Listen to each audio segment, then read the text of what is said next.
Mon mari a posé les papiers du divorce avec un sourire et a dit « Accepte ma maîtresse, ou nous rompons ». J'ai signé les papiers sans hésiter. Mon mari a pâli. « Non, attends. Tu as mal compris. Bonjour à tous. Merci d'être ici avec moi aujourd'hui. Avant de commencer mon histoire, prenez une tasse de thé bien chaude et installez-vous confortablement. J'aimerais savoir à quel moment de la journée vous regardez cette vidéo. Veuillez commenter M pour matin, A pour après-midi, ou S pour soir. Maintenant, laissez-moi vous emmener dans cette histoire. Je m'appelle Léa, et si vous m'aviez demandé il y a une semaine de décrire ma vie, j'aurais utilisé des mots comme stable, confortable, et peut-être, si j'avais été honnête, prévisible. J'ai 48 ans. Je vis dans une belle demeure en banlieue de Lyon, avec une véranda qui fait le tour de la maison et que j'ai passé 3 étés à repeindre moi-même. J'ai 2 fils, un garde-manger méticuleusement organisé, et un mari nommé Marc, avec qui je suis marié depuis 15 ans. Ou plutôt, j'avais un mari. C'était un mardi soir.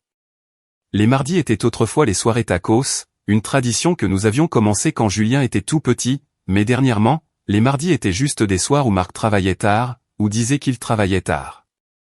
J'étais debout devant l'îlot de la cuisine, en train de frotter une tache de café tenace sur le comptoir en granit. La maison était silencieuse. Les garçons étaient à l'étage, Julien faisait ses devoirs, Théo jouait aux jeux vidéo. Le seul son était le bourdonnement du réfrigérateur et le bruit rythmé de mon éponge. Puis la porte d'entrée s'est ouverte. D'habitude, Marc rentre à la maison avec tout le poids du monde sur ses épaules, desserrant sa cravate, se plaignant des bouchons sur la 6, demandant si le dîner est prêt. Mais cette fois, l'énergie était différente. Il est entré avec une démarche assurée, un ressort dans le pas. Il portait son costume bleu marine à fines rayures, celui qu'il réserve pour les réunions du conseil d'administration, et il sentait un mélange de distillerie chère et d'un parfum floral, écœurant, et qui n'était certainement pas le mien. « Léa » a-t-il dit. « Pas ma chérie, pas mon amour. Juste Léa. » Il n'est pas venu m'embrasser. Il s'est dirigé directement vers la table de la cuisine, a tiré une chaise et s'est assis. Il a posé une épaisse enveloppe en papier craft sur la table avec un bruit sourd et délibéré. On aurait dit le marteau d'un juge. « Assieds-toi » a-t-il dit. Ce n'était pas une demande. C'était un ordre. Je me suis essuyé les mains sur un torchon, mon cœur commençant à battre lentement et lourdement dans ma poitrine. Le dîner est au four, Marc. C'est un rôti. Ton plat préféré. Oublie le rôti. Il a agité la main d'un air dédaigneux. Nous devons discuter de l'avenir. Je me suis assise en face de lui. L'enveloppe reposait entre nous comme une arme chargée. Marc s'est penché en arrière, entrelaçant ses doigts derrière sa tête, un sourire suffisant jouant sur ses lèvres. Il ressemblait à un chat qui avait non seulement mangé le canari, mais qui avait aussi négocié un contrat de livre à ce sujet. Voici la situation, a-t-il commencé, sa voix douce et étudiée comme s'il présentait un projet à un client. J'ai rencontré quelqu'un. Elle s'appelle Tiffaine. Elle a 28 ans. Elle travaille dans le marketing et elle me fait ressentir des choses que je n'ai pas ressenties depuis une décennie. La passion. L'excitation. La vitalité. J'ai senti le sang quitter mon visage, laissant mes mains froides et engourdies. Je l'ai regardé fixement, attendant la chute, attendant qu'il dise qu'il plaisantait, mais ses yeux étaient mortellement sérieux. Je sais ce que tu penses, a-t-il continué, sans me laisser parler. Tu penses que c'est la fin. Mais ça n'a pas à l'être. Je suis un homme pragmatique, Léa. Je sais que tu comptes sur moi. Tu n'as pas travaillé depuis 15 ans. Tu aimes cette maison. Tu aimes ton jardin. Tu aimes le fait que les garçons aillent dans une école privée. Il s'est penché en avant, les coudes sur la table, envahissant mon espace. Alors, j'ai préparé une proposition. Un ultimatum, si tu veux. Dans cette enveloppe, il y a des papiers de divorce, mais ce n'est qu'une formalité, une menace pour te montrer que je suis sérieux. Voici l'accord, je vais être avec Tiffaine. Je passerai mes week-ends dans son appartement.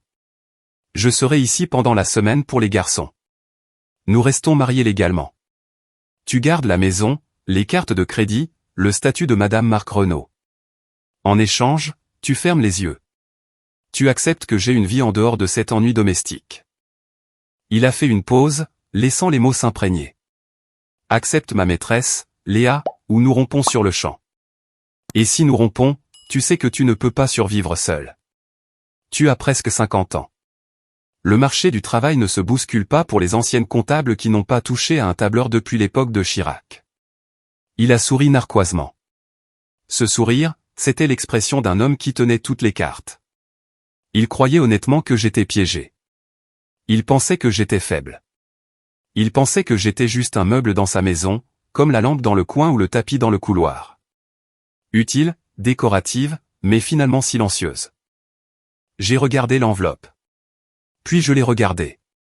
Alors, ai-je dit, ma voix étonnamment stable. Mes options sont de partager mon mari avec une femme de la moitié de mon âge ou de divorcer.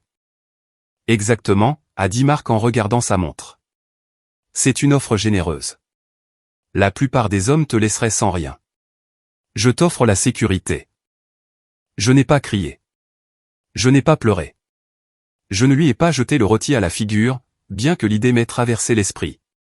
Au lieu de cela, une étrange clarté m'a envahi. C'était comme un brouillard qui se levait. Je l'ai vu non pas comme l'homme que j'aimais, mais comme un étranger cruel et arrogant qui m'avait sous-estimé pour la dernière fois. D'accord, ai-je dit doucement. Le sourire de Marc s'est élargi. Je savais que tu serais raisonnable. C'est pour le mieux, vraiment. Tu gardes ta vie, et moi je peux être heureux. J'ai attrapé un stylo bille noir dans le tiroir à bric-à-brac derrière moi. Je l'ai fait cliquer. Le son était sec dans la cuisine silencieuse. J'ai sorti les papiers de l'enveloppe. Ils étaient lourds, en papier de haute qualité. J'ai tourné jusqu'à la dernière page. Requérant, Marc Renaud. Intimé, Léa Renaud. Qu'est-ce que tu fais ? A demandé Marc, une lueur de confusion traversant son visage. Je fais mon choix, ai-je dit. Je n'ai pas hésité. Je n'ai pas tremblé. J'ai appuyé le stylo sur le papier et j'ai signé mon nom en grandes lettres cursives. Léa Renaud. J'ai daté. Puis j'ai repoussé les papiers vers lui sur la table. Je choisis le divorce, ai-je dit calmement. C'est fini. Marc a baissé les yeux sur la signature. Ses yeux se sont exorbités. Le sourire suffisant a disparu instantanément, remplacé par un regard de panique pure et sans mélange. Le sang a quitté son visage si vite qu'il avait l'air de pouvoir s'évanouir. Non, a-t-il bégayé, tendant la main vers les papiers comme s'il pouvait effacer l'encre à main nue. Non, Léa, attends. Tu as clairement mal compris. Je ne voulais pas. J'essayais juste de négocier. Tu ne négociais pas, Marc. Je me suis levé, le regardant de haut. Tu m'intimidais, et tu viens d'intimider la mauvaise femme. Avant de vous dire ce qui s'est passé ensuite, comment je l'ai mis à la porte et exposé ses secrets, je dois vous ramener en arrière. Vous devez comprendre comment nous en sommes arrivés là. Vous devez comprendre la femme que j'étais pour pouvoir apprécier la femme que je viens de devenir. Et, si vous écoutez ceci et que quelqu'un vous a déjà sous-estimé, s'il vous plaît, faites-moi une faveur. Commentez vous aussi dessous. Faites-moi savoir que je ne crie pas dans le vide. Cela compte énormément pour moi. Maintenant, revenons 3 mois en arrière, lorsque les premières fissures ont commencé à apparaître. Pour comprendre pourquoi Marc a été si choqué que j'ai signé ces papiers, vous devez comprendre la dynamique de notre mariage. Pendant 15 ans, Marc a été la star et j'ai été le public. Il a été le PDG et j'ai été le personnel de soutien. Il croyait sincèrement qu'il avait construit notre vie tout seul. Mais les souvenirs sont des choses étranges. Ils peuvent être réécrits par l'ego. Laissez-moi vous ramener 15 ans en arrière. Je n'étais pas seulement une femme au foyer à l'époque. J'étais auditrice senior dans l'un des plus prestigieux cabinets d'audit de Lyon. J'avais 29 ans, j'étais vive, ambitieuse, et je gagnais presque le double de ce que Marc gagnait en tant que jeune commercial. Je conduisais un cabriolet. J'avais mon propre portefeuille d'investissement. J'étais en passe de devenir associé avant mes 35 ans. J'ai rencontré Marc lors d'un événement de réseautage. Il était charmant, plein de grandes idées et de charisme, mais il était fauché. Il avait une vision pour une entreprise de conseil en logistique, mais pas de capital et aucune connaissance financière. Nous sommes tombés amoureux éperdument et rapidement. Il me faisait rire. Il me donnait l'impression que je pouvais me détendre, que je n'avais pas toujours besoin d'être la dure à cuire dans la salle de réunion. Quand nous nous sommes mariés, il est venu me voir avec son plan d'affaires.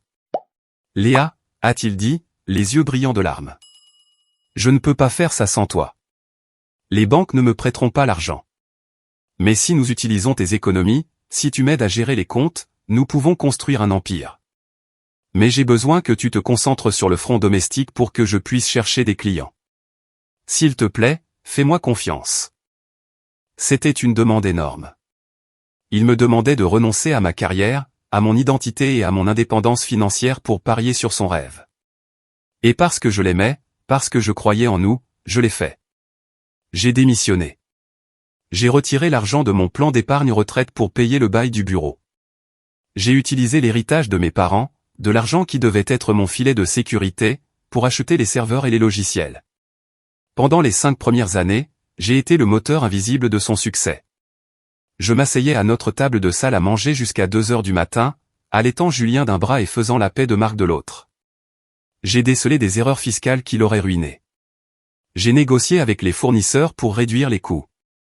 J'étais sa directrice financière, son service des ressources humaines et sa femme de ménage, le tout pour un salaire de 0 €.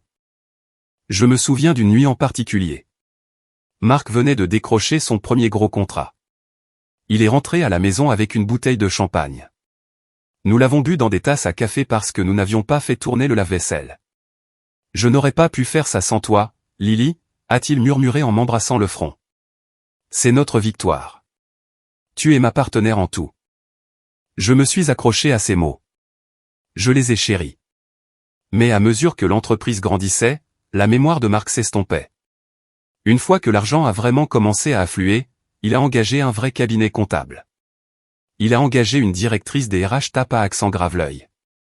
Il m'a lentement écarté des opérations commerciales. Tu ne devrais plus avoir à te soucier des chiffres, ma jolie, m'a-t-il dit un jour, en me prenant les dossiers des mains. Profite simplement de la vie que je te donne. Va au spa. Occupe-toi des garçons. Cela ressemblait à de la gentillesse, mais c'était une rétrogradation. Le noob est devenu je. J'ai acheté cette maison. J'ai payé ses vacances. Mon argent. Il avait commodément oublié que son argent avait poussé à partir de la graine de mon sacrifice. Il a commencé à me traiter moins comme une partenaire et plus comme une employée qu'il ne pouvait pas licencier. Le changement est devenu indéniable il y a environ 3 mois. Nous étions à un dîner de remise de prix de l'industrie. Marc recevait le prix de l'entrepreneur de l'année. J'étais assise à la table, applaudissant jusqu'à ce que mes mains me fassent mal, rayonnantes de fierté. Après la cérémonie, je suis allé au bar pour prendre un verre d'eau. Marc était là, entouré d'un groupe de jeunes hommes d'affaires aux dents longues. Ils ne m'ont pas vu approcher. Ta femme est charmante, Marc, a dit l'un d'eux.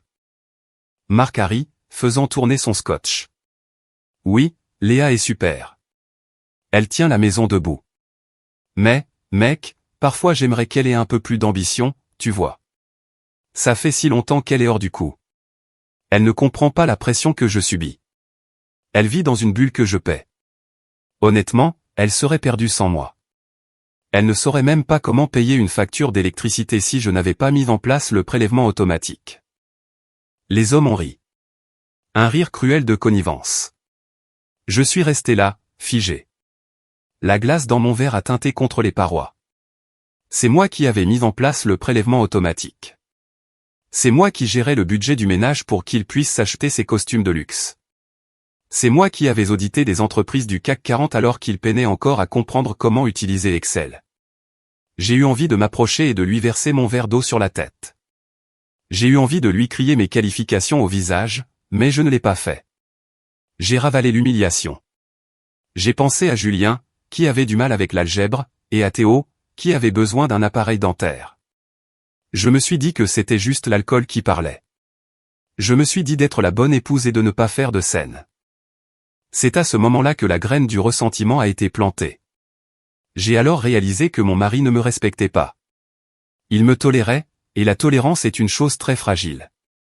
Je suis retourné à la table, j'ai affiché un sourire et j'ai fait comme si je n'avais rien entendu. Mais cette nuit-là, allongé dans le lit à côté de lui, regardant le plafond, j'ai commencé à me demander si j'étais si inutile. Pourquoi s'efforçait-il tant de me tenir dans l'ignorance? Après cette nuit au dîner de remise des prix, les œillères sont tombées. J'ai commencé à remarquer des choses. De petites choses au début, puis des choses plus grandes et plus alarmantes. C'était comme vivre avec un étranger qui portait le visage de mon mari. Le premier signe fut la vanité. Marc avait toujours été un homme plutôt bel homme, grand, les épaules larges, un peu de gris aux tempes qui le distinguait. Mais soudain, il était obsédé par son apparence d'une manière qui criait la crise de la quarantaine. Il a commencé à acheter des costumes de créateurs à 3000 € pièce. Il s'est inscrit dans une salle de sport d'élite de l'autre côté de la ville, le genre qui coûte plus cher par mois que notre budget d'épicerie. Il prétendait qu'il avait besoin de réseauter pendant qu'il s'entraînait, même si nous avions un tapis de course et des poids en parfait état au sous-sol. Puis il y a eu l'odeur. Marc avait porté le même après-rasage au bois de cèdre pendant 10 ans. Je l'adorais. Ça sentait la maison.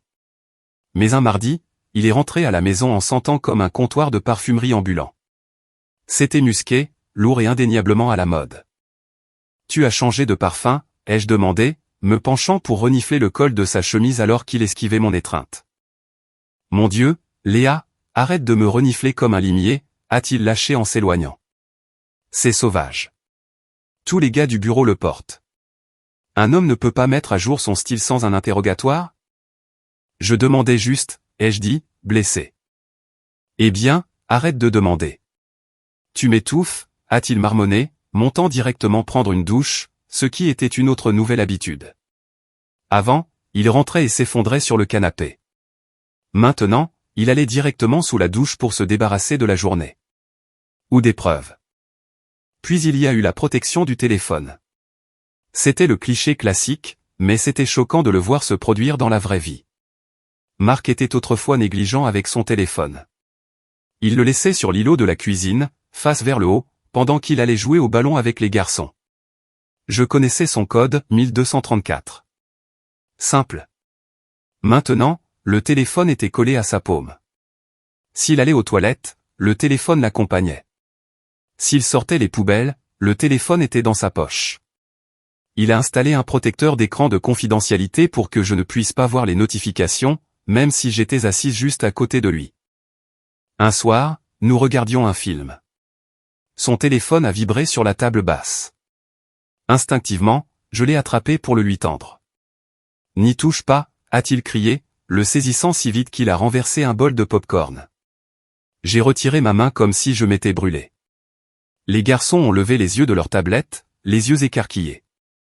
Protocole de sécurité du travail, a marmonné Marc, le visage rouge. Confidentialité des clients. Si tu entres le mauvais code, ça efface les données. Je ne peux pas prendre ce risque. Je n'allais pas le déverrouiller, Marc. Je te le tendais juste. Laisse-moi simplement m'occuper de mes propres appareils, a-t-il grogné. Mais le moment qui a vraiment brisé mon déni, le moment où j'ai su que ce n'était pas juste une phase, s'est produit il y a 2 semaines. C'était un dimanche matin. Marc était au golf, ou du moins c'est ce qu'il disait. Je nettoyais sa voiture, la berline de luxe qu'il insistait pour louer. Il traitait la voiture comme une poubelle, laissant des tasses de café et des emballages partout. J'aspirais sous le siège passager, enfonçant l'embout dans l'espace étroit entre le siège et la console centrale. J'ai entendu un cliquetis, quelque chose en plastique aspiré mais qui restait coincé. J'ai éteint l'aspirateur et j'ai glissé mes doigts dans la fente. J'en ai retiré un petit objet scintillant. C'était une boucle d'oreille. Pas un clou en diamant, pas une perle chic comme celle que je portais. C'était un long pendant d'oreille avec des strass bon marché et une plume rose vif. Ça ressemblait à quelque chose qu'une adolescente achèterait dans un kiosque de centre commercial. C'était de mauvais goût. C'était criard. Et ce n'était définitivement, absolument pas à moi. Je suis restée assise là, sur le siège conducteur de la voiture de mon mari, tenant ce bijou bon marché dans ma paume tremblante. Le soleil tapait à travers le pare-brise, mais j'avais un froid glacial. Mon estomac est tombé dans mes pieds. Quand Marc est rentré, jetant son sac de golf dans un coin, je l'attendais dans la cuisine. J'ai brandi la boucle d'oreille. Marc, à qui est-ce ? Il n'a même pas sourcillé. Il n'avait pas l'air coupable. Il avait l'air agacé. Il a jeté un coup d'œil à la boucle d'oreille et a laissé échapper un rire sec et dédaigneux. Oh, ça. Ça doit appartenir à la fille de David. J'ai emmené David chez le mécanicien la semaine dernière et sa gamine était sur la banquette arrière. Elle a toutes ses camelotes scintillantes. Elle a dû la faire tomber sous le siège. Je l'ai regardée fixement. La fille de David était assise sur le siège avant, ai-je demandé, la voix tendue, parce que j'ai trouvé ça profondément sous le siège passager avant. Elle l'a probablement jeté là.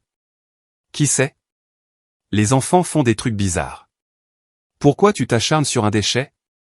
Jette-le. Il est passé devant moi, a ouvert le frigo pour prendre une bière. Je suis resté là, serrant la boucle d'oreille si fort que la tige en métal s'enfonçait dans ma peau. David n'avait pas de fille. David avait 3 fils. J'avais été chez David pour un barbecue en juillet. J'avais regardé ces 3 garçons sauter sur le trampoline. Marc m'avait menti en face. Il avait menti sans effort, sans cligner des yeux, sans le moindre remords. Il pensait que j'étais stupide. Il pensait que j'étais si déconnecté de sa vie que je ne me souviendrais pas des enfants de son meilleur ami. C'est à ce moment-là que la tristesse a pris fin. Le chagrin s'est évaporé, remplacé par un calcul froid et dur.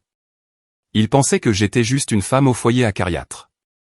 Il avait oublié que j'auditais des entreprises pour gagner ma vie. S'il y avait des failles dans les comptes, je les trouverais. Et s'il y avait des failles dans mon mariage, j'allais en trouver la source. Je n'ai pas jeté la boucle d'oreille. Je l'ai mise dans ma poche. Ce n'était pas un déchet. C'était la pièce à conviction A. Cette nuit-là, Marc s'est endormi rapidement, ronflant bruyamment avec l'arrogance d'un homme qui se croit intouchable. Je suis resté allongé à côté de lui pendant 1 heure, écoutant le rythme de sa respiration, ressentant une vague de répulsion à chaque fois qu'il expirait. À 1 heure du matin, je me suis glissé hors du lit. Je suis descendu dans mon bureau. J'utilise des guillemets car au fil des ans, mon espace de travail était devenu le débarras de la maison.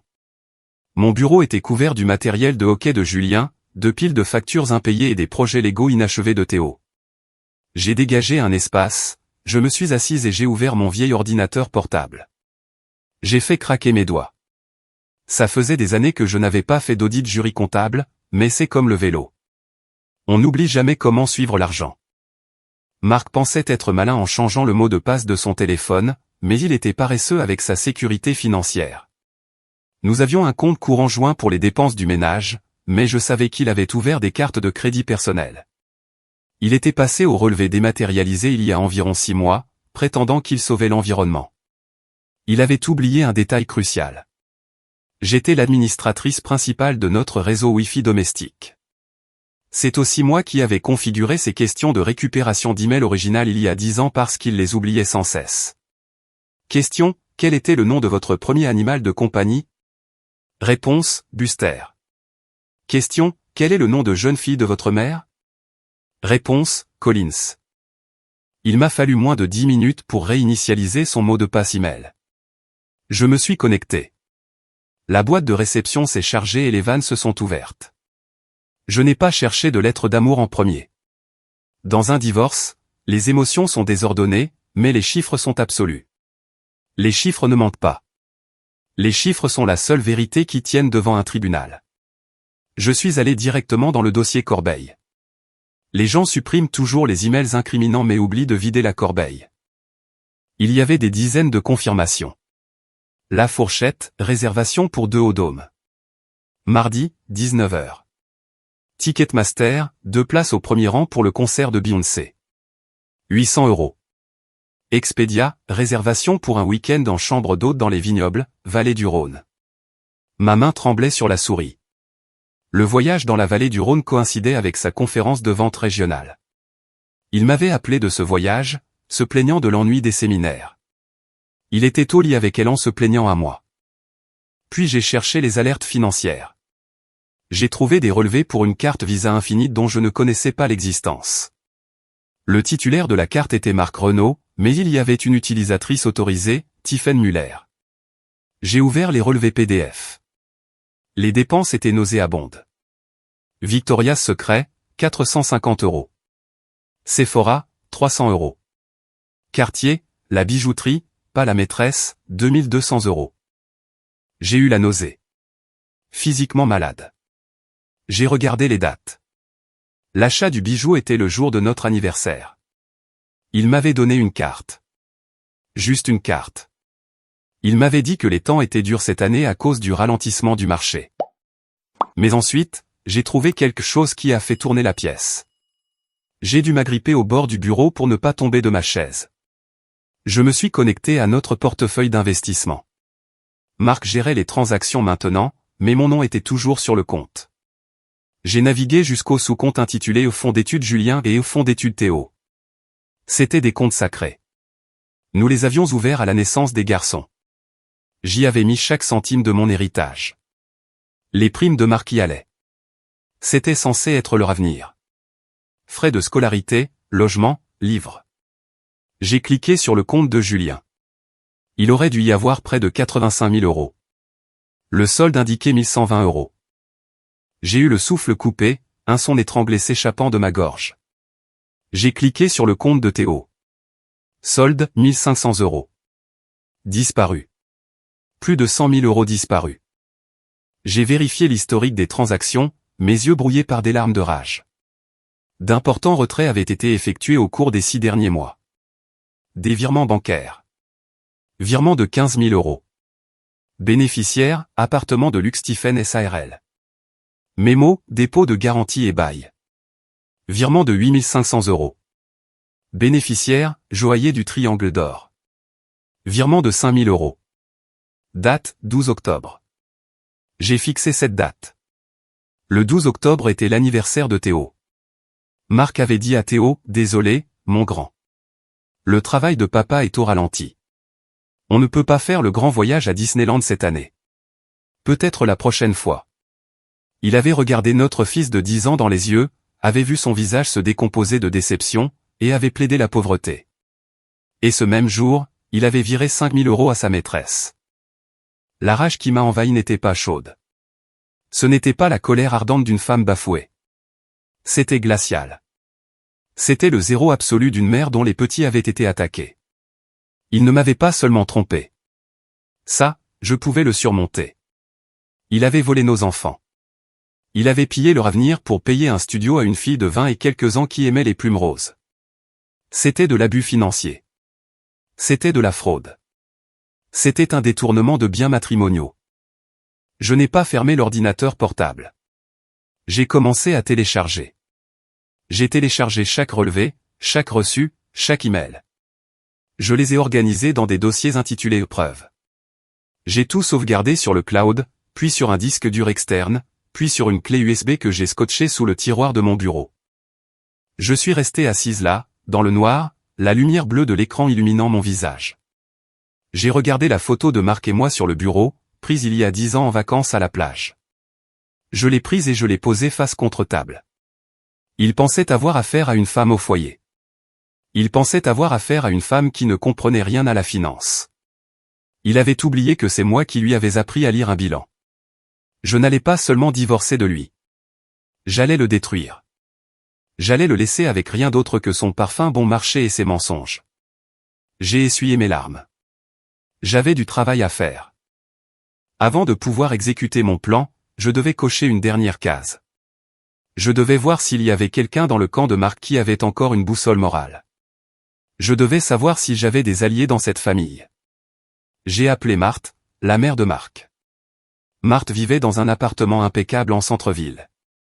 Elle était le genre de femme qui portait des perles pour aller à l'épicerie et qui croyait que les apparences étaient la seule monnaie qui comptait.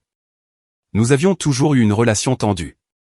Elle pensait que j'étais trop carriériste quand je travaillais, puis trop négligée quand je suis devenue femme au foyer.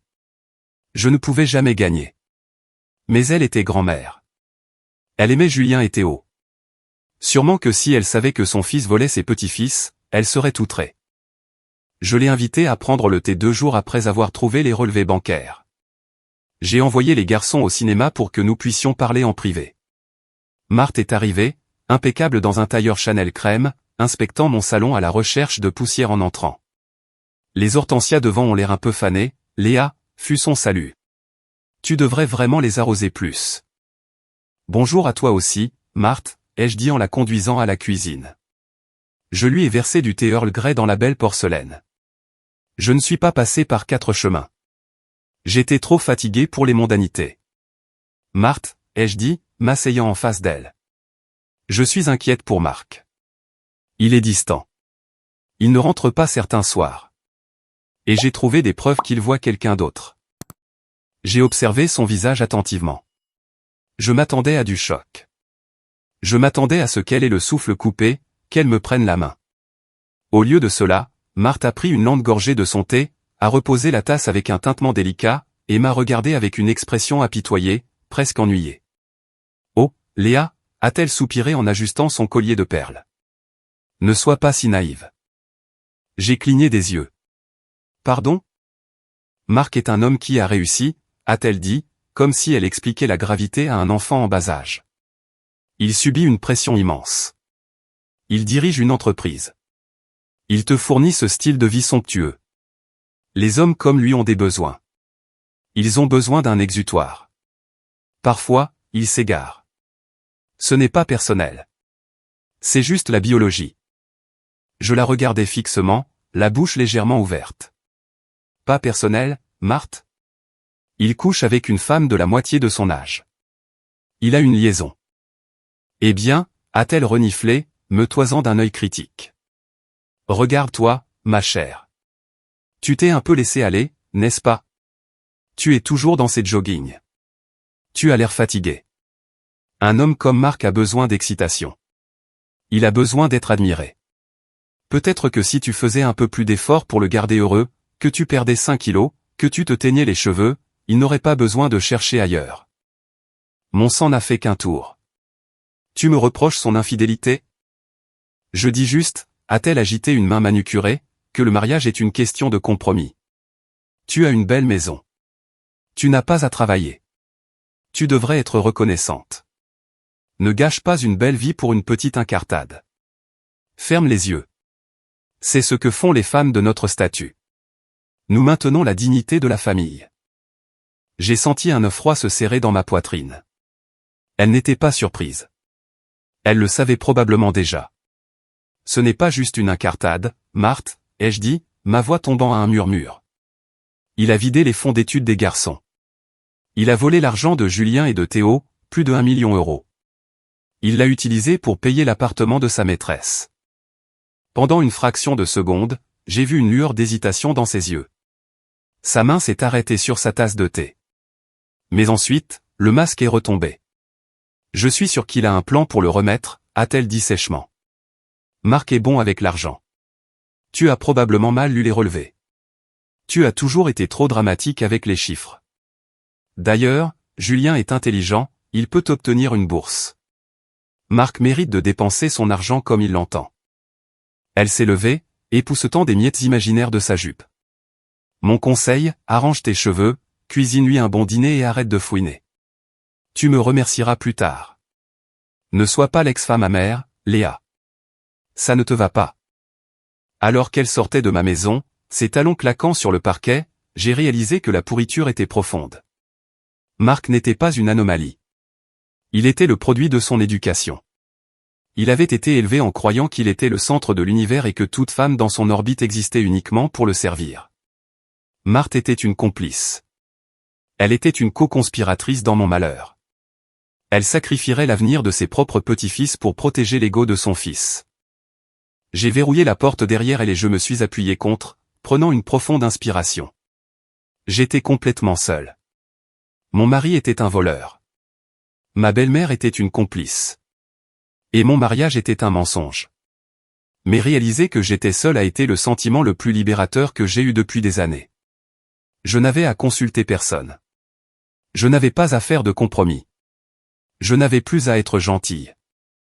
Je suis retourné à mon bureau et j'ai imprimé 2 copies de chaque document que j'avais trouvé. Une pour mon avocate, Sarah, que j'avais secrètement engagée ce matin-là, et une pour la surprise spéciale que je préparais pour Marc.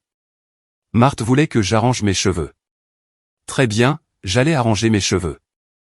J'allais mettre ma peinture de guerre et ensuite je lui montrerais exactement ce qu'une femme dramatique pouvait faire à la réputation de son précieux fils.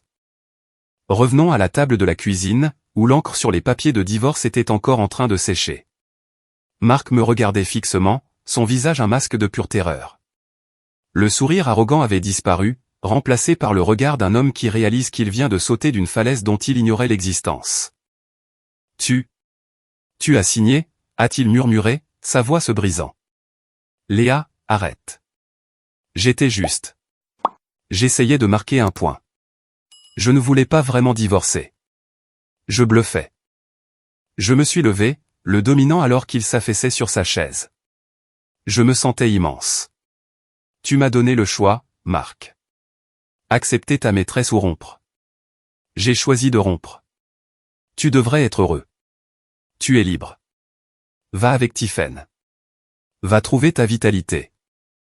Mais la maison, a-t-il balbutié, regardant autour de la cuisine comme s'il la voyait pour la première fois, les garçons. Léa, sois raisonnable. Tu ne peux pas survivre sans moi. Tu n'as pas de travail. Qui va payer les factures? Qui va réparer la voiture? J'ai ri. C'était un son froid et sec. J'ai réparé le lave-vaisselle la semaine dernière pendant que tu travaillais tard. J'ai équilibré notre budget pendant 15 ans. Je pense que je peux me débrouiller. Non, je veux dire. C'est ma maison. Marc s'est levé, le visage rouge, essayant de retrouver une certaine domination. Je paie le prêt.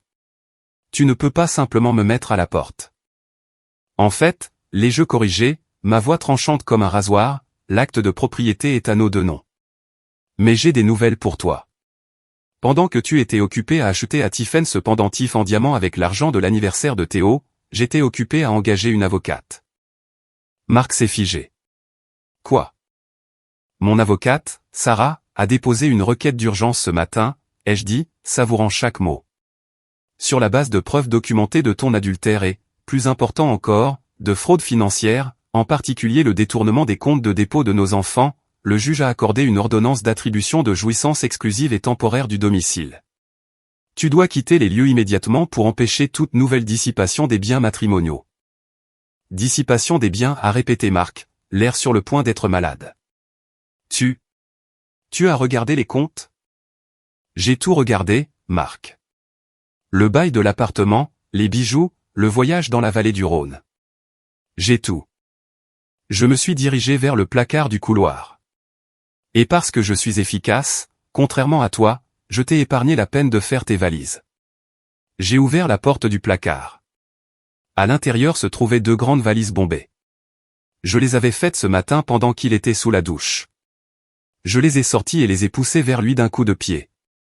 Elles ont glissé sur le parquet et ont heurté ses chaussures italiennes chères avec un bruit sourd satisfaisant. Qu'est-ce que c'est? A-t-il demandé, regardant les sacs avec horreur. Tes vêtements, tes chaussures, tes articles de toilette, et bien sûr ce nouveau parfum que tu aimes tant, ai-je dit. Sors. Tu ne peux pas faire ça, a-t-il crié, sa voix montant. C'est de la folie. Tu réagis de manière émotionnelle. Je réagis de manière légale, ai-je dit. Si tu ne pars pas dans les 5 prochaines minutes, j'appelle la police. Et je ne pense pas que tu veuilles une voiture de police garée devant. Que penseraient les voisins? Que penseraient tes clients? Marc m'a regardé, ses yeux allant de la porte au papier et à mon visage. Il a vu quelque chose dans mes yeux qu'il n'avait jamais vu auparavant. De la détermination. Il a réalisé que le paillasson sur lequel il avait marché pendant 15 ans s'était soudainement transformé en un lit de clous. Il a essayé de changer de tactique. La colère a disparu, remplacée par un charme mielleux et désespéré. Il s'est approché de moi, tendant une main. Bébé, écoute, a-t-il roucoulé. J'ai merdé. D'accord, j'ai vraiment merdé. Mais on peut arranger ça. Tu sais que je t'aime. Tiphaine ne signifie rien. C'est juste une aventure. Un truc de crise de la quarantaine. C'est fini. Je vais y mettre fin aujourd'hui. Parlons-en, s'il te plaît. J'ai repoussé sa main. Elle signifiait assez pour que tu voles tes propres enfants. Elle signifiait assez pour que tu m'humilies. C'est trop tard, Marc. J'étais ton mari, a-t-il plaidé. Tu l'étais, ai-je dit. Maintenant, tu es un passif. Et Marc, je suis une bien meilleure comptable que tu n'es un menteur. J'ai montré la porte. Dehors, maintenant. Il a regardé mon visage et a vu que la porte de la réconciliation n'était pas seulement fermée, elle était murée. Il a attrapé les valises, les jointures blanches. Il a marmonné des jurons sous son souffle, m'insultant de noms que je ne répéterai pas. Il a traîné les sacs jusqu'à la porte d'entrée. Il a lutté avec la poignée, sa dignité en lambeaux. Tu fais une énorme erreur, Léa, a-t-il craché en ouvrant la porte à l'air frais du soir. Tu reviendras en rampant quand les factures arriveront. Tu verras. Tu n'es rien sans moi. Passe mes salutations à Tiphaine, ai-je dit calmement. J'espère qu'elle aime le rôti. Je lui ai claqué la porte au nez. J'ai tourné le verrou, puis le deuxième verrou, puis la chaîne de sécurité. J'ai appuyé mon front contre le bois frais de la porte, mon cœur battant la chamade contre mes côtes. J'ai écouté. J'ai entendu le bruit sourd des valises descendant les marches du perron. J'ai entendu la portière de la voiture claquer. J'ai entendu le moteur vrombir agressivement alors qu'il démarrait en trombe. Je n'ai pas pleuré. J'ai senti une montée d'adrénaline si forte que mes mains tremblaient. Je l'avais fait. Le parasite était parti. Mais ensuite, le silence de la maison s'est installé autour de moi et j'ai réalisé que le plus dur ne faisait que commencer. Je me suis retourné et j'ai regardé en haut des escaliers. Deux ombres se tenaient sur le palier. Julien et Théo regardaient. Mon cœur s'est brisé en 1000 morceaux en les voyant là. Théo, mon adorable petit de 10 ans, serrait son dinosaure en peluche préféré, Rex, l'air absolument terrifié. Julien, mon fils de 16 ans, se tenait les bras croisés, appuyé contre la rampe, son visage illisible, mais ses yeux sombres. J'avais voulu les protéger. J'avais voulu faire ça discrètement pendant qu'ils étaient à l'école. Mais l'arrogance de Marc m'avait forcé la main. J'ai marché jusqu'au bas de l'escalier, essayant d'empêcher mes mains de trembler. Les garçons, venez ici. Ils sont descendus lentement. Théo a couru vers moi et a enfoui son visage dans mon ventre. Julien marchait derrière lui, raide et silencieux. Je les ai conduits au salon et nous nous sommes assis sur le grand canapé beige. C'était papa, a demandé Théo, sa voix étouffée contre mon pull. Pourquoi il avait des valises? Il part en voyage? J'ai pris une profonde inspiration. J'avais lu des livres sur la façon d'annoncer un divorce aux enfants. Rester simple. Ne pas blâmer. Les rassurer. Mais comment ne pas blâmer un homme qui a volé leur argent pour leurs études? Papa ne part pas en voyage, mon chéri, ai-je dit en caressant les cheveux de Théo. Papa et moi, nous allons vivre séparément pendant un certain temps. C'est à cause de la dame, a demandé Théo. Je me suis figé. J'ai regardé Julien. Il regardait le sol, tirant sur un fil lâche de son jean. Quelle dame, ai-je demandé doucement. Julien a levé les yeux. Ses yeux étaient cerclés de rouge. Maman, arrête. On sait. Vous savez, ai-je murmuré. On sait pour Tiphaine, a dit Julien, sa voix étonnamment profonde, sonnant tellement plus vieux que 16 ans. Il avait l'air fatigué. Comment? Julien a sorti son téléphone de sa poche. Il a ouvert Instagram et a navigué jusqu'à un profil. Il m'a tendu le téléphone. Elle n'est pas exactement discrète, maman. Son profil est public. L'algorithme me l'a suggéré parce qu'elle suit papa. Elle le tag dans des stories. Soirée en amoureux avec mon renard argenté. Elle poste des photos des cadeaux. J'ai pris le téléphone. C'était là. Tiphaine-Bamuller-Baxo. Blonde, lèvres pulpeuses, photo trop filtrée. Et il y avait Marc, mon mari, souriant comme un imbécile dans un selfie, tenant un verre de vin, l'embrassant sur la joue. J'ai fait défiler. Photo d'un collier en diamant. Légende, il me gâte. Béni. Date, il y a 2 semaines. J'ai regardé Julien, horrifié. Depuis combien de temps tu sais? 1 mois, a dit Julien, sa voix se brisant légèrement. J'ai vu un SMS apparaître sur son téléphone quand on allait à l'entraînement. Ça disait, j'ai hâte de te voir, bébé. Ce n'était pas ton numéro. J'ai cherché le numéro. Puis j'ai trouvé son Insta. Pourquoi tu ne m'as rien dit, ai-je demandé, les larmes coulant enfin. Je ne voulais pas te faire de mal, a dit Julien en détournant le regard. Je pensais que c'était peut-être juste une phase. Je pensais qu'il arrêterait. Je ne voulais pas tout gâcher. J'ai serré Julien dans une étreinte féroce, entraînant Théo dans le tas. Oh, mon chéri, tu n'aurais pas dû porter ce secret. Ce n'était pas ton travail. Tu es un enfant.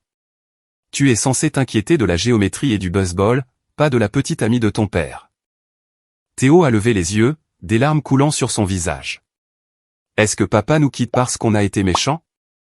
Non, ai-je dit avec force, en lui saisissant les épaules. Non, Théo. Écoute-moi. Ce n'est pas de votre faute. C'est à 100% la faute de papa. Il a fait de mauvais choix. Est-ce qu'il a volé mon argent d'anniversaire? A demandé Théo. Sa voix était si petite qu'elle m'a presque brisé en deux. Je me suis à nouveau figé. Je ne leur avais pas dit cette partie. Je ne voulais pas qu'ils sachent cette partie. Je t'ai entendu crier, a murmuré Théo. Quand j'étais dans les escaliers, tu as dit qu'il avait acheté un pendentif avec mon argent d'anniversaire. J'ai regardé mes deux fils. Je ne pouvais pas leur mentir. Marc leur avait assez menti pour nous deux. Oui, mon cœur, ai-je dit, ma voix tremblant de rage contenue. Il l'a fait. Il a pris de l'argent de vos comptes d'épargne. Mais écoutez-moi bien. Je vous le promets. Je jure sur ma vie que je vais récupérer chaque centime. Je travaillerai jour et nuit. Je me battrai contre lui au tribunal. Vous irez à l'université. Vous aurez ce dont vous avez besoin. Maman va arranger ça.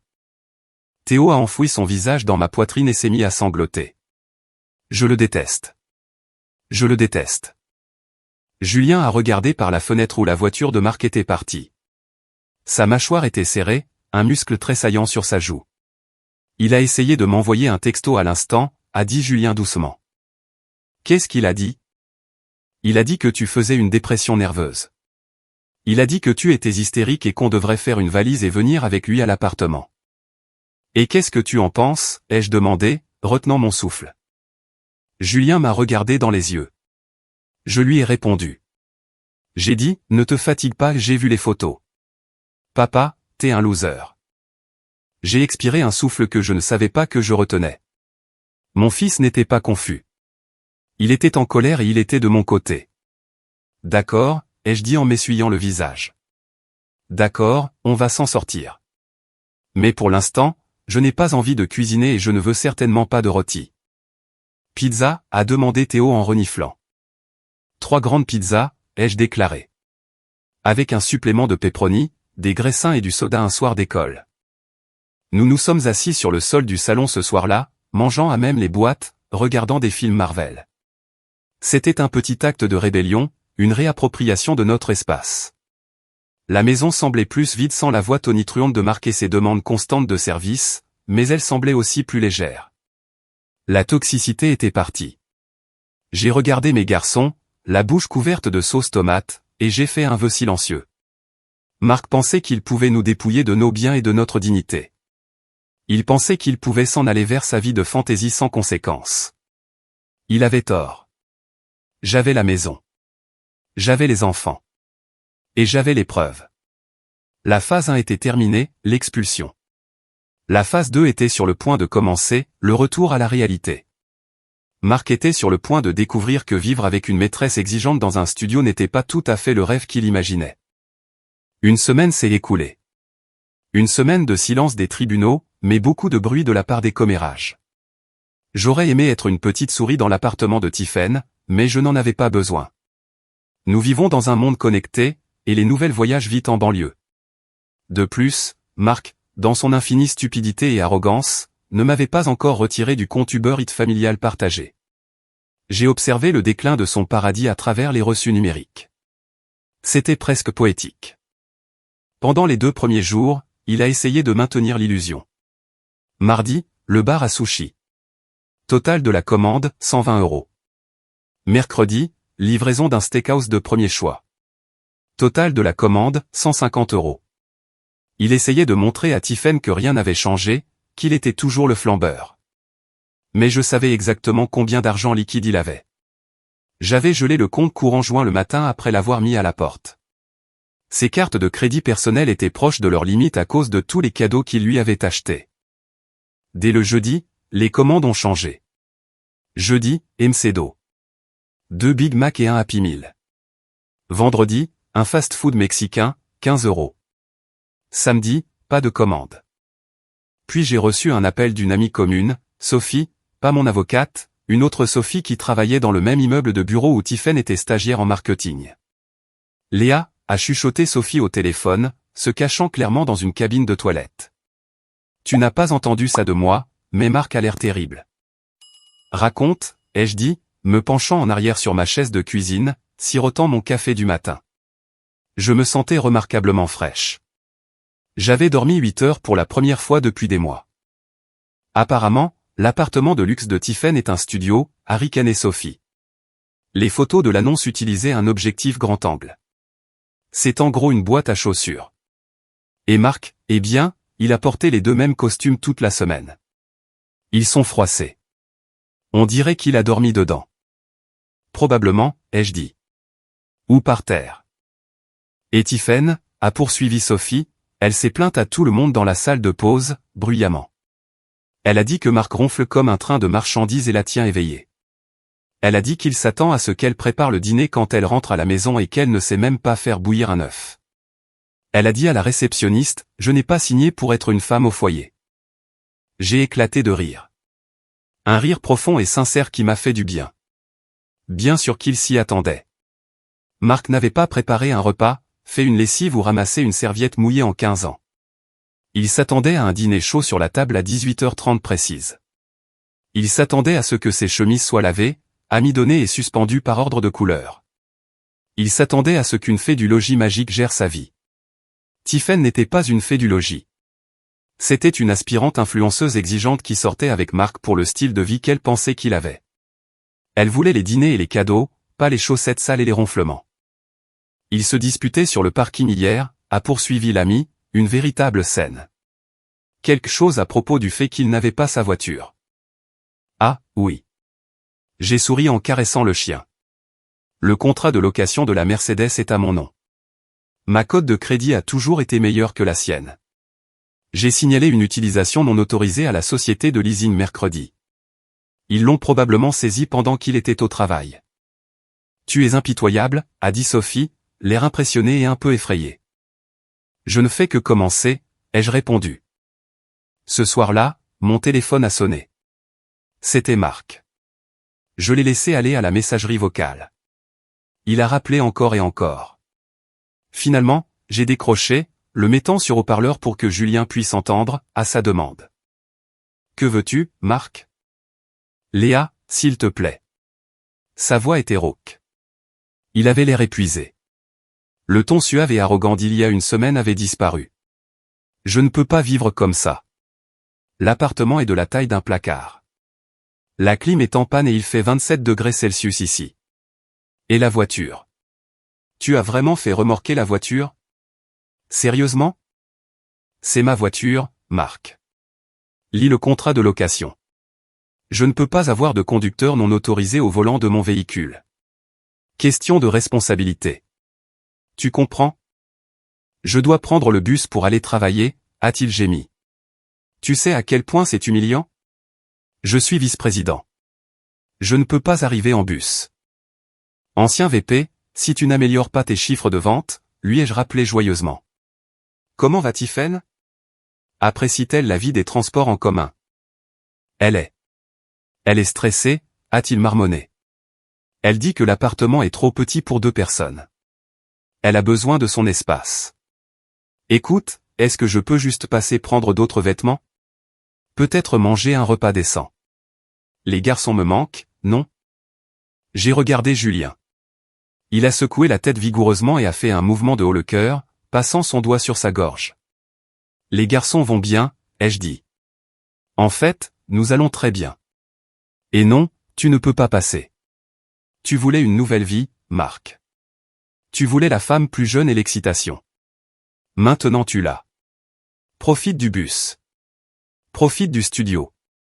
Profite de la vitalité. Léa, je meurs de faim, a-t-il murmuré. Et pendant une seconde, il a sonné comme un enfant pathétique. Elle ne cuisine pas. Elle a commandé des pizzas 3 soirs de suite. J'ai des brûlures d'estomac terribles. Bienvenue dans l'égalité, ai-je dit. Tu ferais mieux d'apprendre à utiliser un micro-ondes. Ou peut-être que Tiphaine peut te cuisiner un peu de cette passion dont tu parlais. J'ai raccroché. Marc commençait à réaliser que l'herbe n'était pas plus verte de l'autre côté. C'était juste du gazon artificiel peint sur une fosse septique. Mais il n'avait pas encore touché le fond. Loin de là. Parce que pendant qu'il s'inquiétait de sa lessive et de son trajet, je préparais le vrai coup. J'avais une réunion prévue avec mon avocate le lendemain matin. Marc était sur le point de découvrir que rompre ne signifiait pas seulement dormir dans des lits différents. C'était aussi partager le butin de guerre. Et puis il y avait une nouvelle rumeur qui commençait à circuler. Une rumeur que Tiphaine avait lancée. Quelque chose à propos d'un bébé. Marc était désespéré. Tiphaine était avide. Et les choses allaient devenir très, très compliquées. Le matin de notre première réunion de médiation juridique, le ciel était d'un violet contusionné, menaçant d'un orage qui n'a jamais tout à fait éclaté. Cela semblait approprié. J'étais assise dans la salle de conférence du cabinet de Sarah, un bureau aux parois de verre élégant qui sentait le polish au citron et les heures facturables. Sarah, mon avocate, était un requin dans un chemisier en soie. Elle avait examiné les fichiers que j'avais téléchargés, le dossier de preuves, et son seul commentaire avait été un sifflement bas et impressionné. « Il est fichu, Léa » avait-elle dit. « Mais attends-toi à ce qu'ils se débattent. Les narcissiques ne se laissent pas abattre tranquillement. » Marc est arrivé avec 10 minutes de retard. Il est entré avec un avocat qui avait l'air de faire de la publicité au dos d'un banc d'arrêt de bus. Marc portait un de ses costumes plus anciens, froissé au coude, et il avait l'air fatigué. Il avait les yeux injectés de sang et un tic nerveux à la mâchoire que je n'avais pas vu depuis la récession de 2008. Il ne m'a pas regardé. Il s'est assis, a ouvert un dossier à l'air frénétique, et a laissé son avocat parler. Mon client, a commencé l'avocat, sa voix nasillarde et irritante, demande un partage à 50/50 de tous les biens matrimoniaux, y compris le domicile conjugal. De plus, étant donné que M. Renaud connaît actuellement une instabilité de logement temporaire, il demande une prestation compensatoire jusqu'à ce que sa situation de vie se stabilise. J'ai failli m'étouffer avec mon eau. Une prestation compensatoire de ma part? Moi, la femme dont il avait pillé l'héritage. Sarah n'a pas scié. Monsieur Renaud est actuellement employé en tant que vice-président. Madame Renaud est femme au foyer depuis 15 ans. Dans quel univers lui doit-elle une pension? Dans un univers où elle a une fiducie d'héritage substantiel et où il a des dépenses, a déclaré l'avocat de Marc. Marc m'a enfin regardé. Il y avait une lueur désespérée et malveillante dans ses yeux. On est au courant pour la fiducie, Léa. Je sais que tes parents t'ont laissé plus que ce que tu as mis dans l'entreprise. Je veux la moitié. C'est un bien matrimonial, des actifs confondus. Ce n'est pas confondu, a coupé sèchement Sarah. C'est dans une fiducie séparée. Mais parlons de ce qui est confondu. Parlons des 100 000 € manquants sur les comptes de dépôt des enfants. Elle a fait glisser une feuille de papier sur la table. C'était un tableur que j'avais créé, codé par couleur et terriblement précis. Il montrait chaque virement à Tiphaine Muller et à des vendeurs de luxe.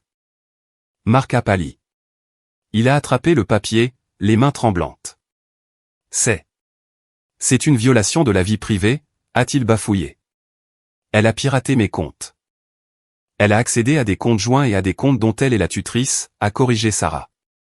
Et dans l'État, la dissipation des biens matrimoniaux pour une liaison extra-conjugale est une infraction grave. Nous ne parlons pas seulement de divorce, Marc. Nous envisageons des accusations de fraude si vous ne coopérez pas. Je pensais que ça mettrait fin à tout.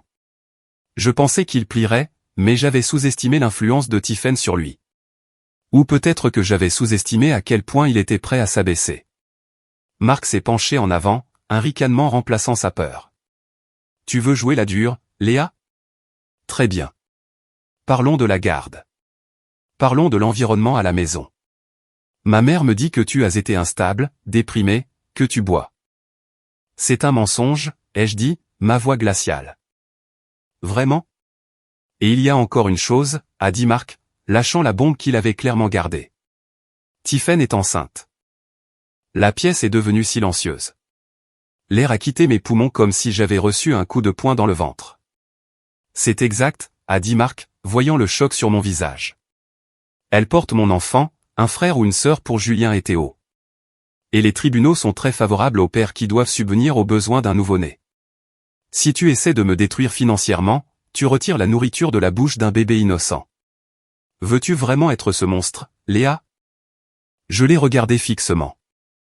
Un bébé? Il avait détruit notre famille, volé l'argent des études de nos fils, et maintenant il fondait une nouvelle famille avec la femme qui l'avait aidé à le faire. Et il utilisait cet enfant à naître comme un bouclier humain pour m'extorquer de l'argent. J'ai senti une vague de nausée, mais je l'ai ravalée. J'ai regardé Sarah. Elle m'a fait un signe de tête subtil. Ne réagis pas. Ne lui donne pas cette satisfaction. Nous exigerons une preuve de paternité et des dossiers médicaux, a dit Sarah calmement. D'ici là, sortez de notre bureau. Marc s'est levé, boutonnant sa veste avec des doigts tremblants. Tu verras. Maman est déjà en train de tricoter des chaussons. Tu vas perdre, Léa. Tu es de l'histoire ancienne. Tiphaine est l'avenir. Il est sorti. Je suis restée assise là pendant un long moment, fixant le grain du bois de la table. Est-ce que c'est vrai, ai-je murmuré. Peut-il prendre la maison à cause d'un nouveau bébé? Ça complique les choses, a admis Sarah, le visage sombre. Les juges n'aiment pas laisser les nouveau-nés sans abri. Si elle est vraiment enceinte et s'il plaide la pauvreté, nous pourrions avoir un combat à mener. Je suis rentré chez moi dans un état second. Mon esprit tournait à toute vitesse. Enceinte. Tiphaine était enceinte. C'était comme le dernier clou dans le cercueil. Mais ensuite, mon cerveau de comptable s'est mis en marche. Attends. Je me suis souvenu des relevés de carte de crédit. Je me suis souvenu des frais d'il y a 3 semaines. Il y avait une note dans un restaurant de sushis, des sushis haut de gamme, du poisson cru. Et la semaine d'avant, une note dans un bar à vin, 2 bouteilles de Cabernet. Et les frais de pharmacie, pas pour des vitamines prénatales, mais pour de la crème au rétinol, quelque chose que l'on déconseille vivement aux femmes enceintes. J'ai agrippé le volant. Quelque chose ne collait pas. Marc disait qu'elle était enceinte. Sa mère tricotait des chaussons. Mais Tiphaine mangeait du sashimi et buvait des vins rouges corsés. Je n'étais plus seulement une épouse bafouée. J'étais une auditrice, et je sentais une anomalie dans les comptes. La grossesse était la variable qui ne correspondait pas à l'équation. Si Tiphaine était enceinte, elle prenait un risque énorme avec ses choix de vie. Ou alors, elle mentait. J'ai passé les 2 nuits suivantes à faire ce que je fais de mieux, creuser. Marc m'avait bloqué sur les réseaux sociaux, et le profil de Tiphaine était maintenant privé, probablement sur les conseils de Marc après que Julien ait vu les photos. Mais Internet est écrit à l'encre, pas au crayon. Rien n'est jamais vraiment caché. J'ai créé un faux compte sur Instagram.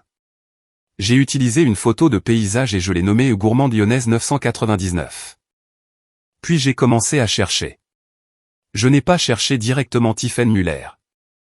J'ai cherché ses amis. Je me suis souvenu d'une photo que Julien m'avait montrée plus tôt, une photo de groupe de Tiphaine avec 2 autres filles lors d'un brunch. L'une d'elles était taguée Jessica Style Lyon. Je suis allé sur le profil de Jessica. Il était public. Et là, dans ses stories d'il y a 24 heures, il y avait une vidéo. C'était un boomerang de verre qui trinque. Légende, soirée fille. @Tiphaine-Baem enchaîne les shots de tequila. J'ai mis la vidéo en pause et j'ai zoomé. Il y avait Tiphaine, dans une robe noire moulante, en train de descendre un shot de tequila avec du sel et du citron vert. Les femmes enceintes ne boivent pas de shot de tequila. Donc, la grossesse était un mensonge. Un levier de négociation. Un moyen de me culpabiliser pour obtenir un accord et de rallier la mère de Marc à sa cause. C'était méprisable, mais c'était aussi une erreur tactique, car maintenant je savais qu'il se parjurait.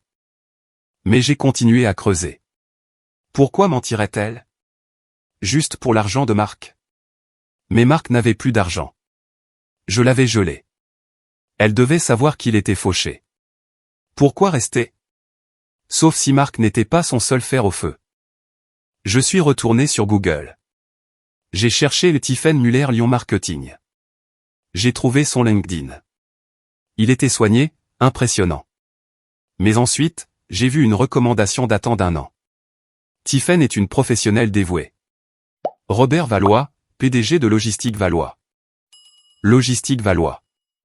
Ça me disait quelque chose. C'était un concurrent de l'entreprise de Marc, mais beaucoup plus grand.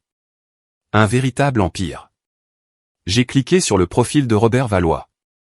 Il était beau, plus âgé, peut-être au début de la cinquantaine, distingué, cheveux argentés, yeux bienveillants. Il ressemblait au genre d'homme que Marc voulait désespérément être mais n'a jamais tout à fait réussi. Je suis allé sur Facebook. J'ai cherché Robert Valois. Son profil était verrouillé, mais sa photo de couverture était publique. C'était une photo de lui et d'une femme sur un bateau sur le lac. Il souriait, le vent dans les cheveux. La femme portait un grand chapeau et des lunettes de soleil, mais j'ai reconnu ce menton. J'ai reconnu ce sourire. C'était Tiphaine. Mon cœur s'est arrêté. J'ai fixé l'écran. Sortaient-ils ensemble? Trompait-elle Marc avec ce Robert? J'ai zoomé sur la photo. J'ai regardé la main gauche de Tiphaine posée sur la poitrine de Robert. Il y avait une bague. Une énorme bague en diamant en forme de poire et une alliance. Un frisson m'a parcouru l'échine. J'ai ouvert un nouvel onglet et j'ai cherché acte de mariage Robert Valois Lyon. Rien. J'ai essayé annonce de mariage Robert Valois et c'était là. Un petit encart dans une chronique mondaine d'il y a 3 ans. Le magnate de la technologie Robert Valois a épousé Tiphaine Muller lors d'une cérémonie privée en Toscane. Ils étaient mariés. Tiphaine n'était pas la petite amie de Marc. Elle n'était pas sa maîtresse. C'était une femme mariée. C'était la femme de Robert Valois. Mon cerveau a tourné, essayant de rassembler les pièces. Elle était mariée à un PDG multimillionnaire. Alors pourquoi était-elle avec Marc? Marc était un petit poisson comparé à Robert. Puis ça m'a frappé. Marc était l'amant. Marc était le toy boy. Marc était celui qu'elle allait voir pour le frisson, pour la flatterie de son ego, pendant que son mari était occupé à diriger une entreprise. Et elle utilisait l'argent de Marc, l'argent de mes enfants, pour financer un appartement secret où elle pouvait le rencontrer sans que son mari ne le découvre. L'appartement de luxe Tiphaine n'était pas sa maison. C'était son nid d'amour, sa cachette. Et la grossesse. Si elle disait à Marc qu'elle était enceinte, elle le piégeait. Mais est-ce que Robert le savait? J'ai regardé à nouveau la photo de Robert. Il avait l'air gentil. Il avait l'air heureux. Il avait l'air complètement inconscient. J'ai alors réalisé que je n'étais pas la seule victime dans cette histoire. Il y avait une autre personne qui se faisait berner. Un homme qui pensait probablement que son mariage était parfait, tout comme moi. Je me suis adossé à ma chaise, la lueur de l'ordinateur portable illuminant la pièce sombre. Un plan a commencé à se former dans mon esprit. C'était dangereux. C'était audacieux. Et ça allait m'obliger à sortir de ma zone de confort et à faire exploser toute cette mascarade. Je devais rencontrer Robert Valois. J'ai retrouvé Robert à l'ancienne. J'ai appelé son assistante de direction chez Logistique Valois et j'ai prétendu que j'étais une comptable jury comptable menant un audit de routine sur un fournisseur partenaire, ce qui n'était pas entièrement un mensonge. Dans l'esprit. J'ai demandé 15 minutes de son temps pour discuter d'une anomalie sensible impliquant un associé commun. Il a accepté de me rencontrer dans un café près de son bureau sur la presqu'île. Terrain neutre. Quand je suis entré, je l'ai reconnu immédiatement. Il était encore plus beau en personne que sur les photos.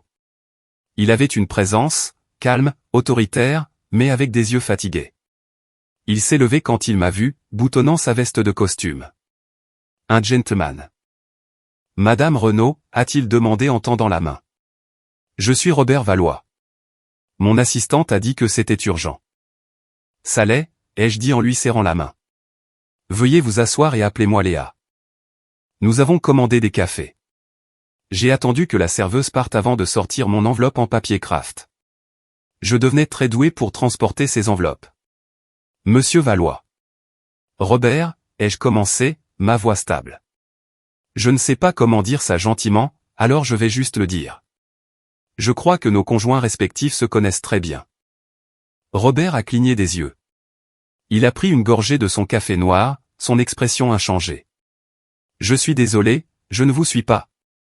Mon mari, Marc Renaud, m'a quitté il y a 2 semaines pour une femme nommée Tiphaine Muller. Une femme qu'il prétend être sa petite amie. Une femme qu'il prétend être enceinte de son enfant. Robert a posé sa tasse. La céramique a cliqueté bruyamment contre la soucoupe. Le nom de ma femme est Tiphaine Valois. Son nom de jeune fille était Muller. Oui, ai-je dit. Et je crois qu'elle mène une double vie. J'ai fait glisser les photos sur la table, les captures d'écran d'Instagram avant qu'elle ne passe en privé, les reçus de l'appartement, les photos que Julien avait prises. Robert les a ramassées. Ses mains étaient grandes et solides, mais alors qu'il parcourait les images Marc et Tiphaine s'embrassant, Marc et Tiphaine à l'appartement, Marc lui achetant des bijoux, son visage est devenu gris. C'était la couleur de la vieille cendre. Il a fixé une photo de Tiphaine portant le pendentif que Marc avait acheté avec l'argent de l'anniversaire de Théo. Elle m'a dit que sa grand-mère le lui avait donné, a murmuré Robert. Sa voix était creuse. Elle a dit que c'était un héritage familial. Mon mari l'a acheté il y a 3 semaines, ai-je dit doucement. Avec de l'argent volé sur le fonds d'études de mon fils. Robert a fermé les yeux. Il a pris une profonde inspiration saccadée. Je voyage, a-t-il dit doucement. Je voyage 3 semaines par mois. Asie, Europe. Elle a dit qu'elle se sentait seule. Elle a dit qu'elle avait besoin d'un atelier pour ses projets artistiques. Je paie le loyer d'un atelier en ville. Ce n'est pas un atelier d'art, Robert, ai-je dit. C'est là qu'elle rencontre Marc. Il m'a regardé, la douleur gravant de profondes rides autour de sa bouche. Elle est enceinte? C'est ce que dit Marc. Il l'utilise pour me faire chanter dans notre divorce. Robert a laissé échapper un rire court et amer. C'était un son terrifiant. C'est impossible. Pourquoi? Parce que, Robert s'est penché, les yeux durs comme du silex, j'ai eu une vasectomie il y a 5 ans, avant de la rencontrer. Elle le sait. Si elle est enceinte, ce n'est pas de moi. Mais honnêtement, je ne pense pas du tout qu'elle soit enceinte. Je pense qu'elle joue un jeu. Elle boit de la tequila, ai-je ajouté. J'ai vu la vidéo. Robert a hoché la tête lentement. Il ne pleurait pas. Il était au-delà des larmes. Il était dans la zone de la fureur froide et calculée, la même zone dans laquelle je vivais depuis des semaines. Il a regardé à nouveau les preuves. Marc. Sait-il qu'elle est mariée, a demandé Robert. Je ne pense pas. Il pense qu'elle est une directrice marketing à succès qui est follement amoureuse de lui. Il pense qu'il est son sauveur. Sauveur, a ricané Robert. Elle dépense 20 000 € par mois sur mes cartes de crédit. Elle conduit une Porsche que j'ai payée. Si elle me quitte pour lui, elle part sans rien. Nous avons un contrat de mariage. Un contrat en béton. L'infidélité annule sa prestation compensatoire. Il a levé les yeux vers moi. Pourquoi me dites-vous cela, Léa? Vous auriez pu simplement utiliser ça au tribunal. Parce que, ai-je dit, Marc détruit ma famille. Il a humilié mes fils et Tiphaine l'aide à le faire. Je veux la justice. Mais je ne peux pas faire tomber Tiphaine seule.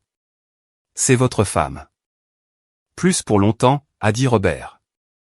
Il a sorti une carte de visite de la poche de sa veste. Il me l'a tendue. Puis il m'a regardé dans les yeux. Marc travaille pour Logistique Premium, c'est bien ça? Oui. Ils ont leur pique-nique d'entreprise annuel ce samedi au parc du lac. J'ai hoché la tête. Marc m'a supplié d'y aller. Il a besoin de jouer le rôle de la famille heureuse pour obtenir une promotion. Il pense que s'il est promu, il pourra me dédommager. Robert a souri. Ce n'était pas un joli sourire. C'était le sourire d'un prédateur. Léa, a-t-il dit, je pense que vous devriez aller à ce pique-nique. Je pense que vous devriez porter votre plus belle robe. Et je pense que vous devriez dire à Marc que vous êtes prête à discuter d'un accord. Et vous, que ferez-vous? Je suis un actionnaire majeur de Logistique Premium, a révélé Robert. Je connais personnellement le PDG. Je pense qu'il est temps que je rende visite au pique-nique de l'entreprise.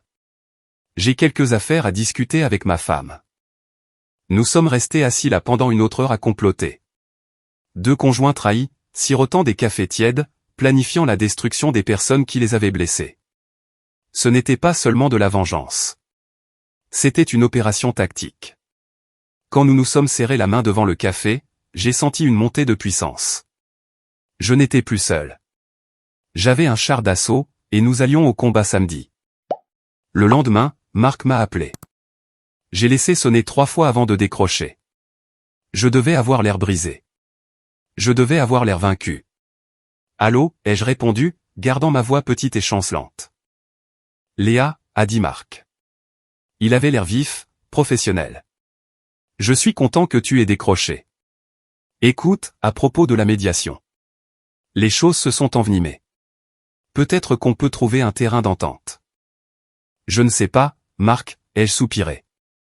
La grossesse. C'est beaucoup à digérer. Si tu vas vraiment avoir un bébé. C'est le cas, a-t-il menti doucement. Et c'est pour ça que j'ai besoin de cette promotion, Léa. Le poste de VP senior se libère le mois prochain. Si je l'obtiens, mon salaire double. Ça veut dire plus de pension pour toi, plus d'argent pour les garçons. Tout le monde y gagne. Que veux-tu que je fasse? Le pique-nique de l'entreprise est ce samedi.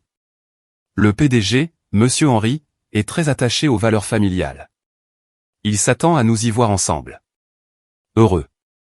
Si tu viens, si tu joues le rôle de l'épouse compréhensive juste une dernière fois, je te céderai la maison.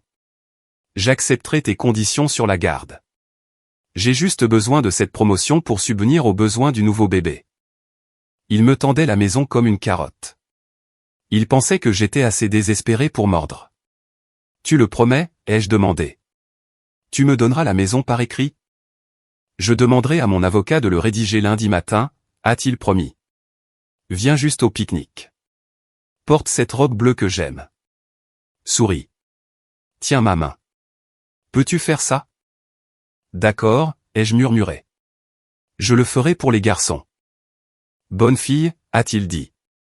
La condescendance dégoulinait du téléphone. Je savais que tu finirais par entendre raison. Je passerai te prendre à 11 heures. Non, ai-je dit rapidement. Je viendrai en voiture.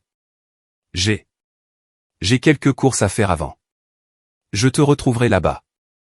Très bien. Ne sois pas en retard.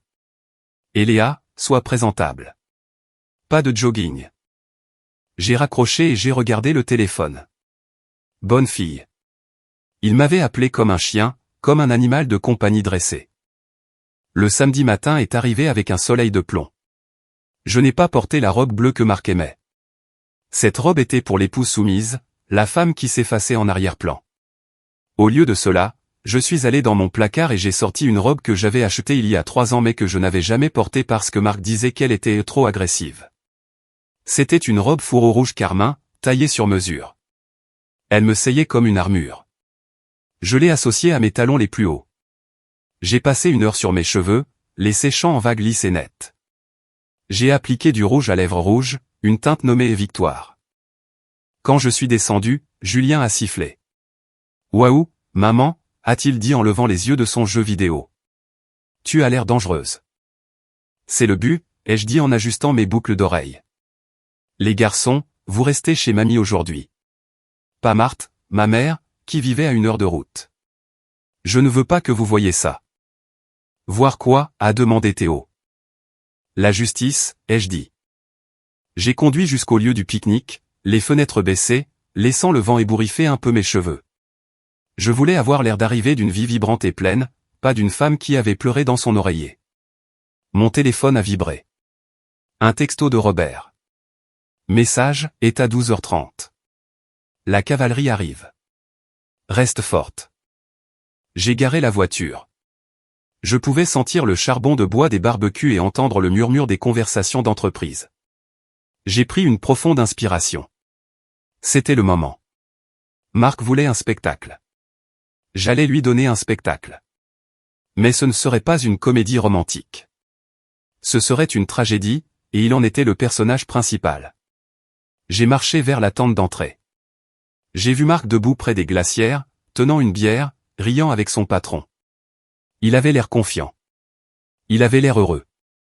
Il n'avait aucune idée que dans moins d'1 heure, son monde entier allait partir en fumée. Le pique-nique annuel de Logistique Premium se tenait dans un vaste parc au bord d'un lac. C'était le genre d'événement qui criait au fun d'entreprise forcée. Il y avait des nappes à carreaux rouges et blancs, un château gonflable pour les enfants qui semblait dangereusement sous-gonflé, et un DJ qui passait de célébration de Call et the Gang à un volume qui rendait toute conversation impossible. J'ai balayé la foule du regard. C'était une mer de polo et de pantalons chino. Marc se tenait près de la tente VIP, discutant avec Monsieur Henry, le PDG. Quand Marc m'a vu, ses yeux se sont écarquillés. Il s'est excusé et s'est précipité vers moi, me saisissant le coude un peu trop fort. Tu es là, a-t-il sifflé, me toisant. Et tu portes du rouge. Tu as dit et sois présentable, ai-je souri en retirant mon bras. Je pensais que le rouge était festif. Ça se voit, a-t-il grogné. Tu es censé te fondre dans la masse. Bref, souris. Monsieur Henry nous regarde. Nous nous sommes approchés du PDG. Monsieur Henry était un homme jovial avec une moustache blanche et une poignée de main ferme. Léa, content de vous voir, a-t-il tonné. Marc me parlait justement des nouveaux plans d'expansion. Cet homme est une machine. Vous devez être très fier. Oh, il m'étonne tous les jours, ai-je dit, ma voix dégoulinant d'un doux poison que seul moi pouvais goûter. Marc est certainement plein de surprises. En effet, Harry Henry. Nous envisageons de le promouvoir VP senior. Mais pour ça, il a besoin de stabilité à la maison. C'est une grosse responsabilité. Je suis content de voir que vous êtes solide. J'ai entendu des rumeurs sur. Eh bien, des moments difficiles. Marc s'est raidi. Juste des rumeurs, monsieur. Léa et moi allons mieux que jamais. N'est-ce pas, chérie? Il a passé son bras autour de ma taille, ses doigts s'enfonçant dans mon flanc. Il a fallu toute ma volonté pour ne pas lui marcher sur le pied. Le mariage est un voyage, ai-je dit diplomatiquement. En nous mêlant aux autres, je l'ai aperçu. Tiphaine était là. L'audace de la chose m'a coupé le souffle. Elle ne se tenait pas avec Marc, évidemment. Elle était près du groupe des stagiaires, portant une robe d'été blanche et un chapeau souple, tenant un verre de sangria. Elle avait l'air jeune, jolie, et complètement déplacée. Elle a croisé le regard de Marc et a fait un petit signe de la main. Marc a légèrement pâli et a rapidement détourné le regard. Pourquoi était-elle ici? Avait-elle insisté pour venir voir son homme être promu? Ou est-ce que Marc l'avait invité, assez arrogant pour penser qu'il pouvait jongler avec sa femme et sa maîtresse dans le même parc? Puis j'ai vu Marthe. Ma belle-mère était assise à une table de pique-nique sous un arbre, tenant salon avec d'autres parents âgés. Elle m'a vu dans ma robe rouge et a froncé les sourcils, pinçant les lèvres. Je me suis approché. Bonjour, Marthe. Léa, a-t-elle reniflé. Cette robe est un peu trop pour un barbecue, non? On dirait un panneau stop. Je voulais m'assurer que Marc puisse me trouver, ai-je dit. Tiphaine apprécie-t-elle la fête? Marthe a laissé tomber sa fourchette. Chut. Baisse la voix. Pourquoi est-elle ici? Marc l'a invitée, ai-je menti. Il veut que sa nouvelle famille voie son succès. C'est un imbécile, a marmonné Marthe, l'air anxieux. Mais au moins, tu es là. Tu fais ce qu'il faut, Léa. Le soutenir. Pour le bébé. Oh, oui, ai-je dit. Le bébé. L'humidité montait. L'odeur de hot-dog brûlé remplissait l'air. J'ai regardé ma montre. 12h25, Robert arrivait dans 5 minutes. Je devais mettre Marc en position. Marc, ai-je dit en revenant vers lui. Monsieur Henry a l'air sur le point de faire les discours. On ne devrait pas être près de la scène? Oui, oui, a dit Marc en essuyant la sueur de son front. Viens, mets-toi à côté de moi. Elle est admirative. Nous nous sommes dirigés vers le kiosque en bois qui servait de scène. Un microphone était installé. La musique s'est tue. Monsieur Henry s'est approché du micro, le tapotant. Test. 1, 2. Très bien, tout le monde. Rapprochez-vous. La foule s'est avancée. Tiphaine s'est rapprochée, se tenant au bord de la foule, rayonnant en direction de Marc. Marc se tenait droit, bombant le torse, prêt pour son couronnement. Nous avons eu une excellente année chez Logistique Premium, a commencé Henry, des bénéfices records, une croissance record, et c'est grâce à notre équipe de direction. J'ai regardé vers l'entrée du parking. Un escalade noir s'est garé, puis un autre, puis une voiture de police. Marc ne les a pas vus. Il était trop occupé à regarder le PDG. Je veux saluer quelqu'un de spécial aujourd'hui, a dit Henry, quelqu'un qui a montré une motivation incroyable. Les portes de l'escalade se sont ouvertes. Robert Valois en est sorti. Il portait un costume anthracite, l'air d'un titan de l'industrie. Il était flanqué de 2 hommes en costume, des avocats, et de 2 policiers en uniforme. Ils ont commencé à traverser la pelouse en direction du kiosque. J'ai senti une décharge électrique me traverser. Le piège était tendu. Marc, ai-je murmuré. Quelqu'un est là pour te voir. Pas maintenant, Léa, a-t-il sifflé. Non, ai-je dit en reculant, me séparant de lui. Je pense que tu devrais vraiment regarder. Marc s'est retourné. Il a vu la police. Il a vu les avocats. Et puis il a vu Robert. Il a froncé les sourcils. Qui sait? Mais Tiphaine l'a vu aussi. J'ai vu le sang quitter son visage. Elle a laissé tomber son verre de sangria. Il s'est brisé sur le chemin en béton, le vin rouge éclaboussant sa robe blanche comme une blessure par balle. Robert, a-t-elle murmuré, assez fort pour que les gens autour d'elle entendent. Robert ne s'est pas arrêté. Il a traversé la foule qui s'écartait, les yeux rivés sur la scène. Monsieur Henry a cessé de parler. Robert. Robert Valois. Quelle surprise. Je ne savais pas que vous veniez. Robert est monté sur les marches du kiosque, a pris le microphone des mains d'un monsieur Henry confus, et a regardé la foule. Pardon pour l'interruption, Jim, a dit Robert, sa voix résonnant dans les haut-parleurs. Mais il y a un crime en cours. Marc s'est figé. Il m'a regardé, puis Robert, puis Tiphaine. Les pièces commençaient à s'emboîter, mais trop lentement. J'ai croisé les bras et j'ai souri. C'était l'heure du feu d'artifice. Le silence qui s'est abattu sur le parc était absolu. Même les oiseaux semblaient avoir cessé de chanter. 300 employés, leurs conjoints et leurs enfants regardaient fixement le kiosque où Robert Valois se tenait comme un ange vengeur. Robert Valois était une légende dans ce secteur. Logistique Premium était un poisson de taille moyenne. Logistique Valois était l'océan. Le voir débarquer à l'improviste était comme si Zeus descendait de l'Olympe. Monsieur Henry avait l'air déconcerté. Un crime? Robert, de quoi parlez-vous? Robert a tourné son regard vers Marc. Marc s'est recroquevillé, son assurance s'évaporant comme de la brume. Je suis ici, a dit Robert, sa voix calme mais projetée avec une précision mortelle, pour discuter d'un de vos employés, Marc Renaud. Un hoquet collectif a parcouru la foule. Tous les yeux se sont tournés vers Marc. Il ressemblait à un chevreuil pris dans les phares, transpirant abondamment dans son costume bon marché. Moi, a couiné Marc. Je ne vous connais pas. Non, a dit Robert. Mais vous connaissez ma femme. Robert a pointé un doigt dans la foule. Tiphaine Valois, levez-vous, s'il vous plaît. Tiphaine essayait de se cacher derrière une grande plante en pot près de la cabine du DJ. Elle avait l'air de vouloir que la terre s'ouvre et l'engloutisse. Tiphaine, a murmuré Marc en la regardant. Valois. Tiphaine Muller est ma femme, a annoncé Robert. Nous sommes mariés depuis 3 ans et depuis 6 mois, elle finance une vie secrète avec Monsieur Renaud en utilisant mes cartes de crédit et les actifs de mon entreprise. Les murmures se sont transformés en un rugissement. Les gens chuchotaient, pointaient du doigt. J'ai vu Marthe se tenir la poitrine, son visage prenant une teinte grisâtre maladive. Mais ce n'est pas tout, a poursuivi Robert. En enquêtant sur l'infidélité de ma femme, j'ai découvert quelque chose qui concerne votre entreprise, Jim.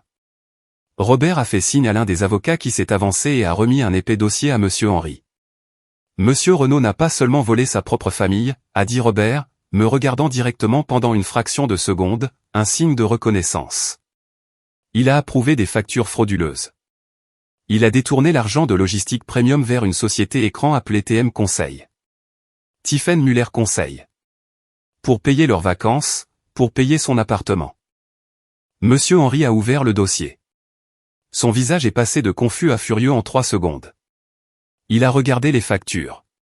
Il a regardé Marc. Marc, a rugi Henry. Est-ce que c'est vrai? As-tu signé ces paiements fournisseurs? C'est un malentendu, a balbutié Marc, levant les mains. Je peux expliquer. C'était un investissement. Une consultation marketing. Marketing, a ricané Robert dans le micro. Ma femme est une diplômée en histoire de l'art sans emploi. Elle ne connaît rien au marketing logistique. Puis Robert a porté le coup de grâce, le moment que nous avions prévu pour le mensonge de la grossesse. Et enfin, a dit Robert, regardant Marc avec une pitié pure, j'entends dire qu'il y a une rumeur de bébé. Un enfant miracle que Monsieur Renaud attend avec ma femme. Marc s'est légèrement redressé. Oui, elle est enceinte. C'est pourquoi nous avons besoin de compréhension. Robert a secoué la tête lentement. Il a sorti un morceau de papier plié de sa poche. Il l'a brandi. Ceci est un dossier médical, a dit Robert. De mon urologue, daté d'il y a 5 ans. J'ai eu une vasectomie réussie. Et Tiphaine, eh bien, elle a un stérilet. Nous en avons discuté avec son médecin l'année dernière. Il a fait une pause pour les faits. Il n'y a pas de bébé, Marc. Elle t'a manipulé, tout comme tu as manipulé ta femme. La foule a éclaté. Rire, choc, huée. Marc s'est tourné vers Tiphaine.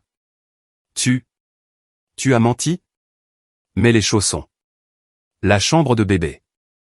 Tiphaine sanglotait maintenant, le mascara coulant sur son visage. J'avais besoin de l'argent, Marc. Tu as dit que tu étais riche. Tu as dit que tu quitterais ta vieille femme et qu'on serait riche. Je suis fauché, lui a crié Marc. J'ai volé mes enfants pour toi. Et moi, ai-je dit en m'avançant, ma voix traversant le chaos même sans microphone, je suis la vieille femme qui t'a attrapé. Je me suis approché de Marc. Il m'a regardé, ses yeux suppliants. Il avait l'air petit. Il avait l'air pathétique. Léa, a-t-il murmuré. Aide-moi, s'il te plaît. Je suis resté là, dans ma robe rouge, le soleil frappant mon visage, sentant la chaleur de 300 paires d'yeux sur moi. C'était le moment. Le moment dont j'avais rêvé à chaque fois que je regardais les comptes en banque vides de mes fils. Je n'ai pas murmuré. J'ai projeté ma voix. T'aider, ai-je demandé, ma voix résonnant claire et forte. Tu veux que je t'aide comme je t'ai aidé à construire cette carrière? Comme je t'ai aidé à cacher ton incompétence pendant 15 ans? Comme je t'ai aidé à élever les fils que tu as volés? J'ai sorti mon propre dossier de mon sac à main, l'audit jury comptable de nos finances familiales. Je l'ai plaqué contre sa poitrine. Il a eu du mal à l'attraper. J'ai fini de t'aider, Marc. Je suis ici pour assister aux conséquences de tes actes. Je me suis tourné vers Monsieur Henry. Jim, dans ce dossier se trouvent les relevés de virement de nos comptes personnels montrant comment il a déplacé l'argent volé. Cela correspond aux dates de vos factures de fournisseurs fantômes. Il faisait coup double, vous volant pour la payer et nous volant pour la payer. Monsieur Henry est devenu violet. Tu es viré, Marc. Avec effet immédiat.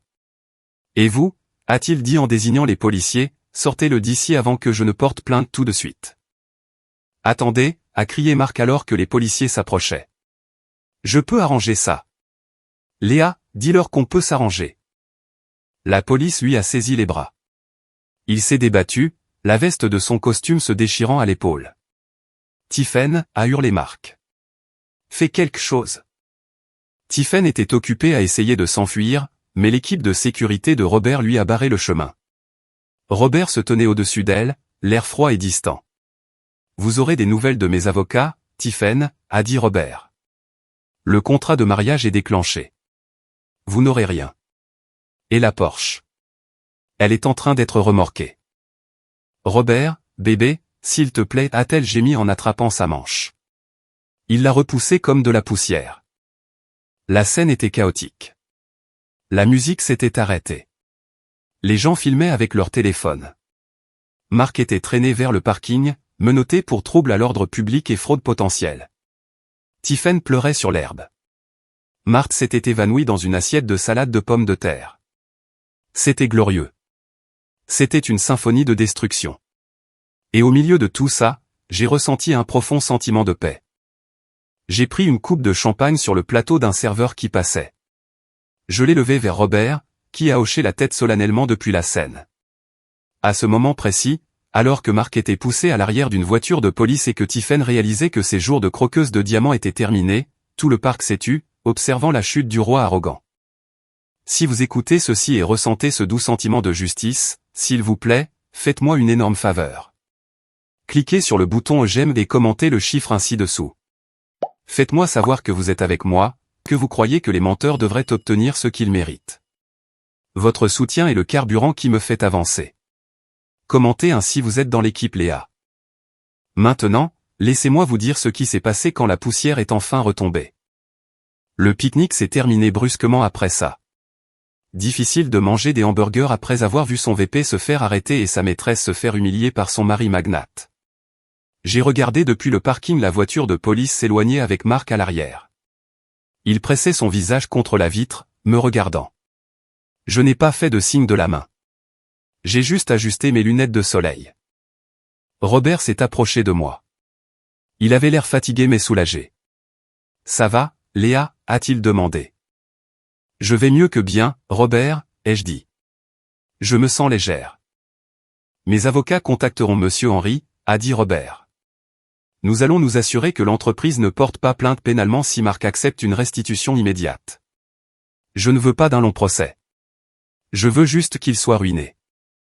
Il n'a pas l'argent pour la restitution, ai-je fait remarquer. Non, a souri sombrement Robert. Mais il a un plan d'épargne retraite et des stocks options. Nous allons tout saisir. Il aura de la chance s'il peut se payer un billet de bus pour quitter la ville. J'ai regardé Tiphaine.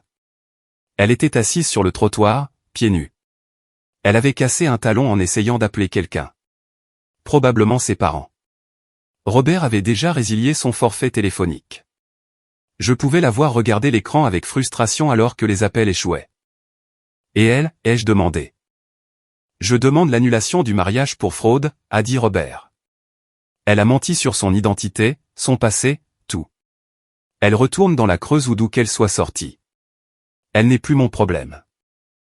Je suis monté dans ma voiture, la Mercedes de location de Marc que j'avais récupérée. J'ai conduit chez moi en silence, mais mon esprit était bruyant de victoire. Quand je suis rentré, la maison était calme. Les garçons étaient encore chez ma mère. Je suis entré dans la cuisine, la même cuisine où Marc avait claqué les papiers de divorce il y a à peine 2 semaines. Elle semblait différente maintenant. C'était ma maison. Je me suis versé un verre de thé glacé et je me suis assise à table. Mon téléphone a vibré. C'était un texto de Marthe. Message, comment as-tu pu? Tu l'as humilié. Tu as ruiné le nom de la famille. Je suis à l'hôpital avec des palpitations. J'ai tapé lentement ma réponse, Marc a ruiné le nom de la famille quand il est devenu un voleur. Rétablis-toi bien, Marthe. Et ne me demande pas d'argent pour la facture. Puis j'ai bloqué son numéro. 1 heure plus tard, mon avocate a appelé. Léa, a dit Sarah, l'air joyeux. Je viens de recevoir un appel de l'avocat de Marc. Il a renvoyé Marc comme client. Apparemment, le chèque de Marc était sans provision. J'ai ri. Alors, qui le représente? Un avocat commis d'office, probablement. Ou il devra se représenter lui-même. Quoi qu'il en soit, il est désespéré. Il veut un accord. Il est prêt à tout te donner, la garde exclusive, la maison, les actifs restants. Si seulement tu convaincs l'entreprise de ne pas l'envoyer en prison. Laisse-le mariner une nuit, ai-je dit. J'y réfléchirai demain. Cette nuit-là, j'ai dormi comme un bébé. Pas de ronflement, pas de mensonges, pas d'anxiété. Juste le silence paisible d'une femme qui avait sorti les poubelles. Les jours suivants ont été un tourbillon de paperasse et de logistique, mais du bon genre. Je suis allé chercher Julien et Théo à l'école. J'étais nerveuse à l'idée de leur dire ce qui s'était passé, mais les nouvelles voyagent vite. Julien est monté dans la voiture, un air étrange sur le visage. Maman, c'est vrai? Papa s'est fait arrêter au pique-nique. Qui t'a dit ça? C'est sur TikTok, a dit Julien. Quelqu'un l'a filmé. Ça a genre 1 million de vues. Un mari PDG débarque au pique-nique pour démasquer sa femme infidèle et le VP au point. Mon estomac s'est noué. Je n'avais pas pensé à l'aspect viral. Est-ce que papa va en prison? A demandé Théo, la voix tremblante. J'ai garé la voiture. Je me suis retourné pour leur faire face. Papa a des ennuis, ai-je dit honnêtement. Il a enfreint la loi. Il a pris de l'argent qui n'était pas à lui. Mais monsieur Valois, l'homme de la vidéo, est en train de régler ça. Donc papa n'ira probablement pas en prison pour longtemps. Il devra, cependant, rembourser chaque centime. Alors il est pauvre maintenant, a demandé Théo. Oui, mon chéri. Il l'est. Bien, a dit Théo en croisant les bras. Peut-être qu'il pourra apprendre à économiser de l'argent comme tu nous l'as appris. J'ai souri. Mes garçons étaient résilients. Ils étaient blessés, oui, mais ils voyaient la vérité.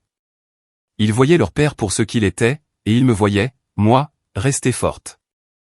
Marc a été libéré sous caution le lendemain matin, payé en vendant sa montre Rolex. Il a essayé de venir à la maison. Je l'ai vu sur la caméra de sécurité. Il avait l'air débraillé. Il portait un survêtement. Il a sonné à la porte sans arrêt. Je n'ai pas ouvert. J'ai parlé via l'interphone. Va-t'en, Marc. Léa, s'il te plaît, a-t-il sangloté. Je n'ai nulle part où aller. Tiphaine m'a mis à la porte du studio. Robert l'a expulsé, alors elle m'a viré. Je dors dans ma voiture. Attends, je n'ai pas de voiture.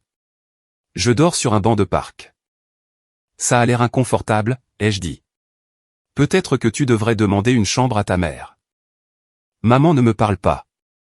Elle dit que je l'ai embarrassée au club. Eh bien, ai-je dit, les actions ont des conséquences. Nous avons une ordonnance restrictive, Marc. Si tu ne quittes pas la propriété dans 2 minutes, j'appelle à nouveau la police. Et cette fois, ce ne sera pas pour fraude. Ce sera pour harcèlement. Il a fixé la caméra, son visage un masque de misère. Les garçons me manquent. Ma vie me manque. Tu aurais dû y penser avant de tout miser sur une paire de boucles d'oreilles à plumes roses, ai-je dit. J'ai éteint l'interphone. Je l'ai regardé s'éloigner, les épaules voûtées. Un homme brisé traînant les pieds sur l'allée qui lui appartenait autrefois. C'était une tragédie, oui, mais c'était une tragédie qu'il avait écrite, réalisée et dans laquelle il jouait le rôle principal.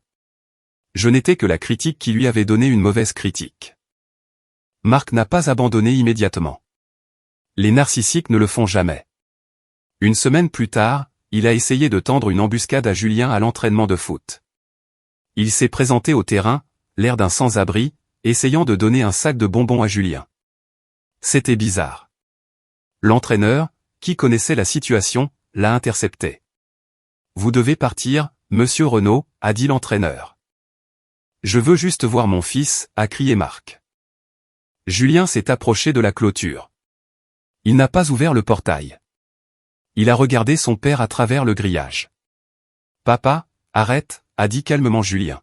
« Tu te mets dans l'embarras. Et tu me mets dans l'embarras. Julien, je suis ton père. J'ai construit cette famille. Maman a construit cette famille, l'a corrigé Julien. Toi, tu payais juste la pizza de temps en temps. Va-t'en, papa. Fais-toi aider. Trouve un travail. Ensuite, peut-être qu'on pourra parler. Julien lui a tourné le dos et est retourné sur le terrain. Marc est resté là, agrippé à la clôture, en pleurant. C'était le rejet final, celui qui comptait le plus.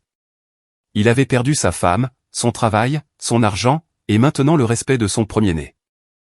Ce fut le point de rupture. Marc a cessé de se battre. Il a appelé Sarah le lendemain. Il a accepté de tout signer. Il a accepté le plan de remboursement complet. Il a accepté des visites supervisées uniquement, que les garçons ont déclinées pour l'instant. Il a accepté que je garde la maison, les comptes de retraite et la garde exclusive. Il voulait juste que ce soit fini. Signer les derniers papiers était sans grand relief. Nous ne l'avons pas fait dans une salle d'audience. Nous l'avons fait dans le bureau d'un notaire. Marc avait l'air d'avoir 10 ans de plus. Il a signé page après page sans les lire. Je suis désolé, Léa, a-t-il dit doucement quand ce fut terminé. Je le suis vraiment. Je l'ai regardé. J'ai cherché la colère dans mon cœur, mais je n'ai trouvé que de l'indifférence. Je sais que tu le hais, ai-je dit. Mais désolé et ne remplis pas les fonds d'études. Seuls les chèques le font. Je travaille dans un entrepôt, a-t-il marmonné. Amazon, l'équipe de nuit. Ça paie. Bien. Envoie les chèques. Je le ferai, a-t-il dit. Je suis sorti de ce bureau en femme libre. Le soleil brillait. L'air sentait plus doux. Je suis monté dans ma voiture et j'ai vérifié mon téléphone. Un texto de Robert Valois. Message, l'audience s'est bien passée.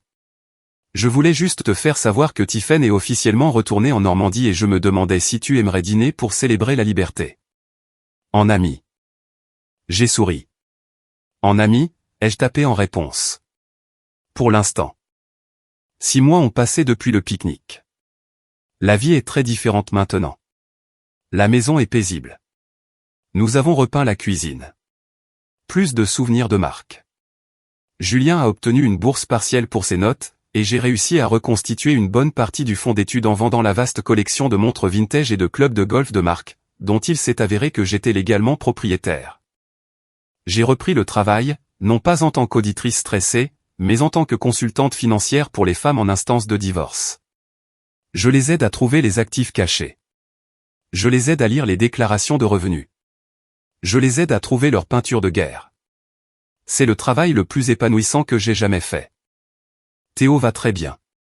Il ne demande plus beaucoup de nouvelles de son père, mais quand Marc appelle pour ses conversations vidéo supervisées, Théo lui parle.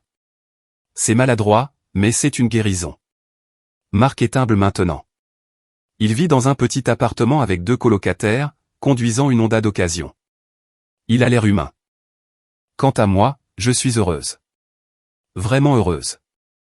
J'ai appris que je n'étais pas seulement une femme au foyer. Je n'étais pas seulement un personnage secondaire dans le film de Marc. J'étais la réalisatrice de ma propre vie. Je sors à nouveau. Robert et moi dînons ensemble tous les vendredis. Nous y allons doucement. Nous nous lions autour de notre traumatisme commun, mais nous rions aussi. Nous rions beaucoup. Il me respecte. Il me demande conseil sur les affaires. Il me traite comme une égale. La semaine dernière, je nettoyais le tiroir à bric-à-brac, le même où j'avais trouvé le stylo pour signer les papiers de divorce. J'ai trouvé cette boucle d'oreille bon marché à plumes roses. Je l'ai regardée et j'ai souri. Je ne l'ai pas jetée. Je l'ai mise dans une petite boîte sur mon bureau. Un rappel. Un rappel que parfois, la pire chose qui vous arrive est en fait la meilleure chose. Si Marc ne m'avait pas trompé, s'il n'avait pas été si arrogant, je serais encore endormi. Je serais encore la femme qui essuie le comptoir, attendant la permission de vivre. Maintenant, je n'attends pas la permission. J'écris mes propres chèques. Je signe mes propres papiers. Et je ne me sous-estime jamais, jamais. Merci d'avoir écouté mon histoire. Ce n'était pas facile à raconter, mais j'espère qu'elle aidera quelqu'un. J'espère qu'elle vous aidera à vérifier vos comptes en banque. J'espère qu'elle vous aidera à faire confiance à votre instinct. Et surtout, j'espère qu'elle vous rappellera que vous êtes plus forte que vous ne le pensez. Si vous avez apprécié ce voyage vers la justice, veuillez aimer cette vidéo et vous abonner. Et n'oubliez pas de commenter ainsi vous êtes arrivé jusqu'à la fin. Vous êtes mon rock. Jusqu'à la prochaine fois, restez forte, restez vive d'esprit, et gardez vos reçus. Alors que nous prenons du recul sur le parcours de Léa, nous voyons une vérité puissante qui s'étend bien au-delà du drame d'un mariage brisé. Son histoire sert de rappel profond que l'estime de soi n'est jamais définie par la validation d'un partenaire, mais par notre propre résilience et intégrité. Face à la trahison, l'arme la plus puissante n'est pas la colère impulsive, mais la détermination calme et calculée de reconquérir sa dignité. Nous apprenons que l'indépendance financière et la connaissance sont une armure que personne ne devrait jamais abandonner, et que se défendre est l'acte ultime d'amour-propre. En fin de compte, ce récit nous enseigne que les fins les plus douloureuses créent souvent l'espace nécessaire pour de magnifiques nouveaux départs. Nous espérons que cela suscitera un sentiment de courage dans votre propre vie pour fixer des limites et exiger le respect que vous méritez. Si vous avez trouvé de la valeur dans ces leçons et croyez au pouvoir de la résilience, veuillez partager vos pensées ou simplement commenter le mot « bien » ci-dessous. Merci de votre écoute et à la prochaine fois.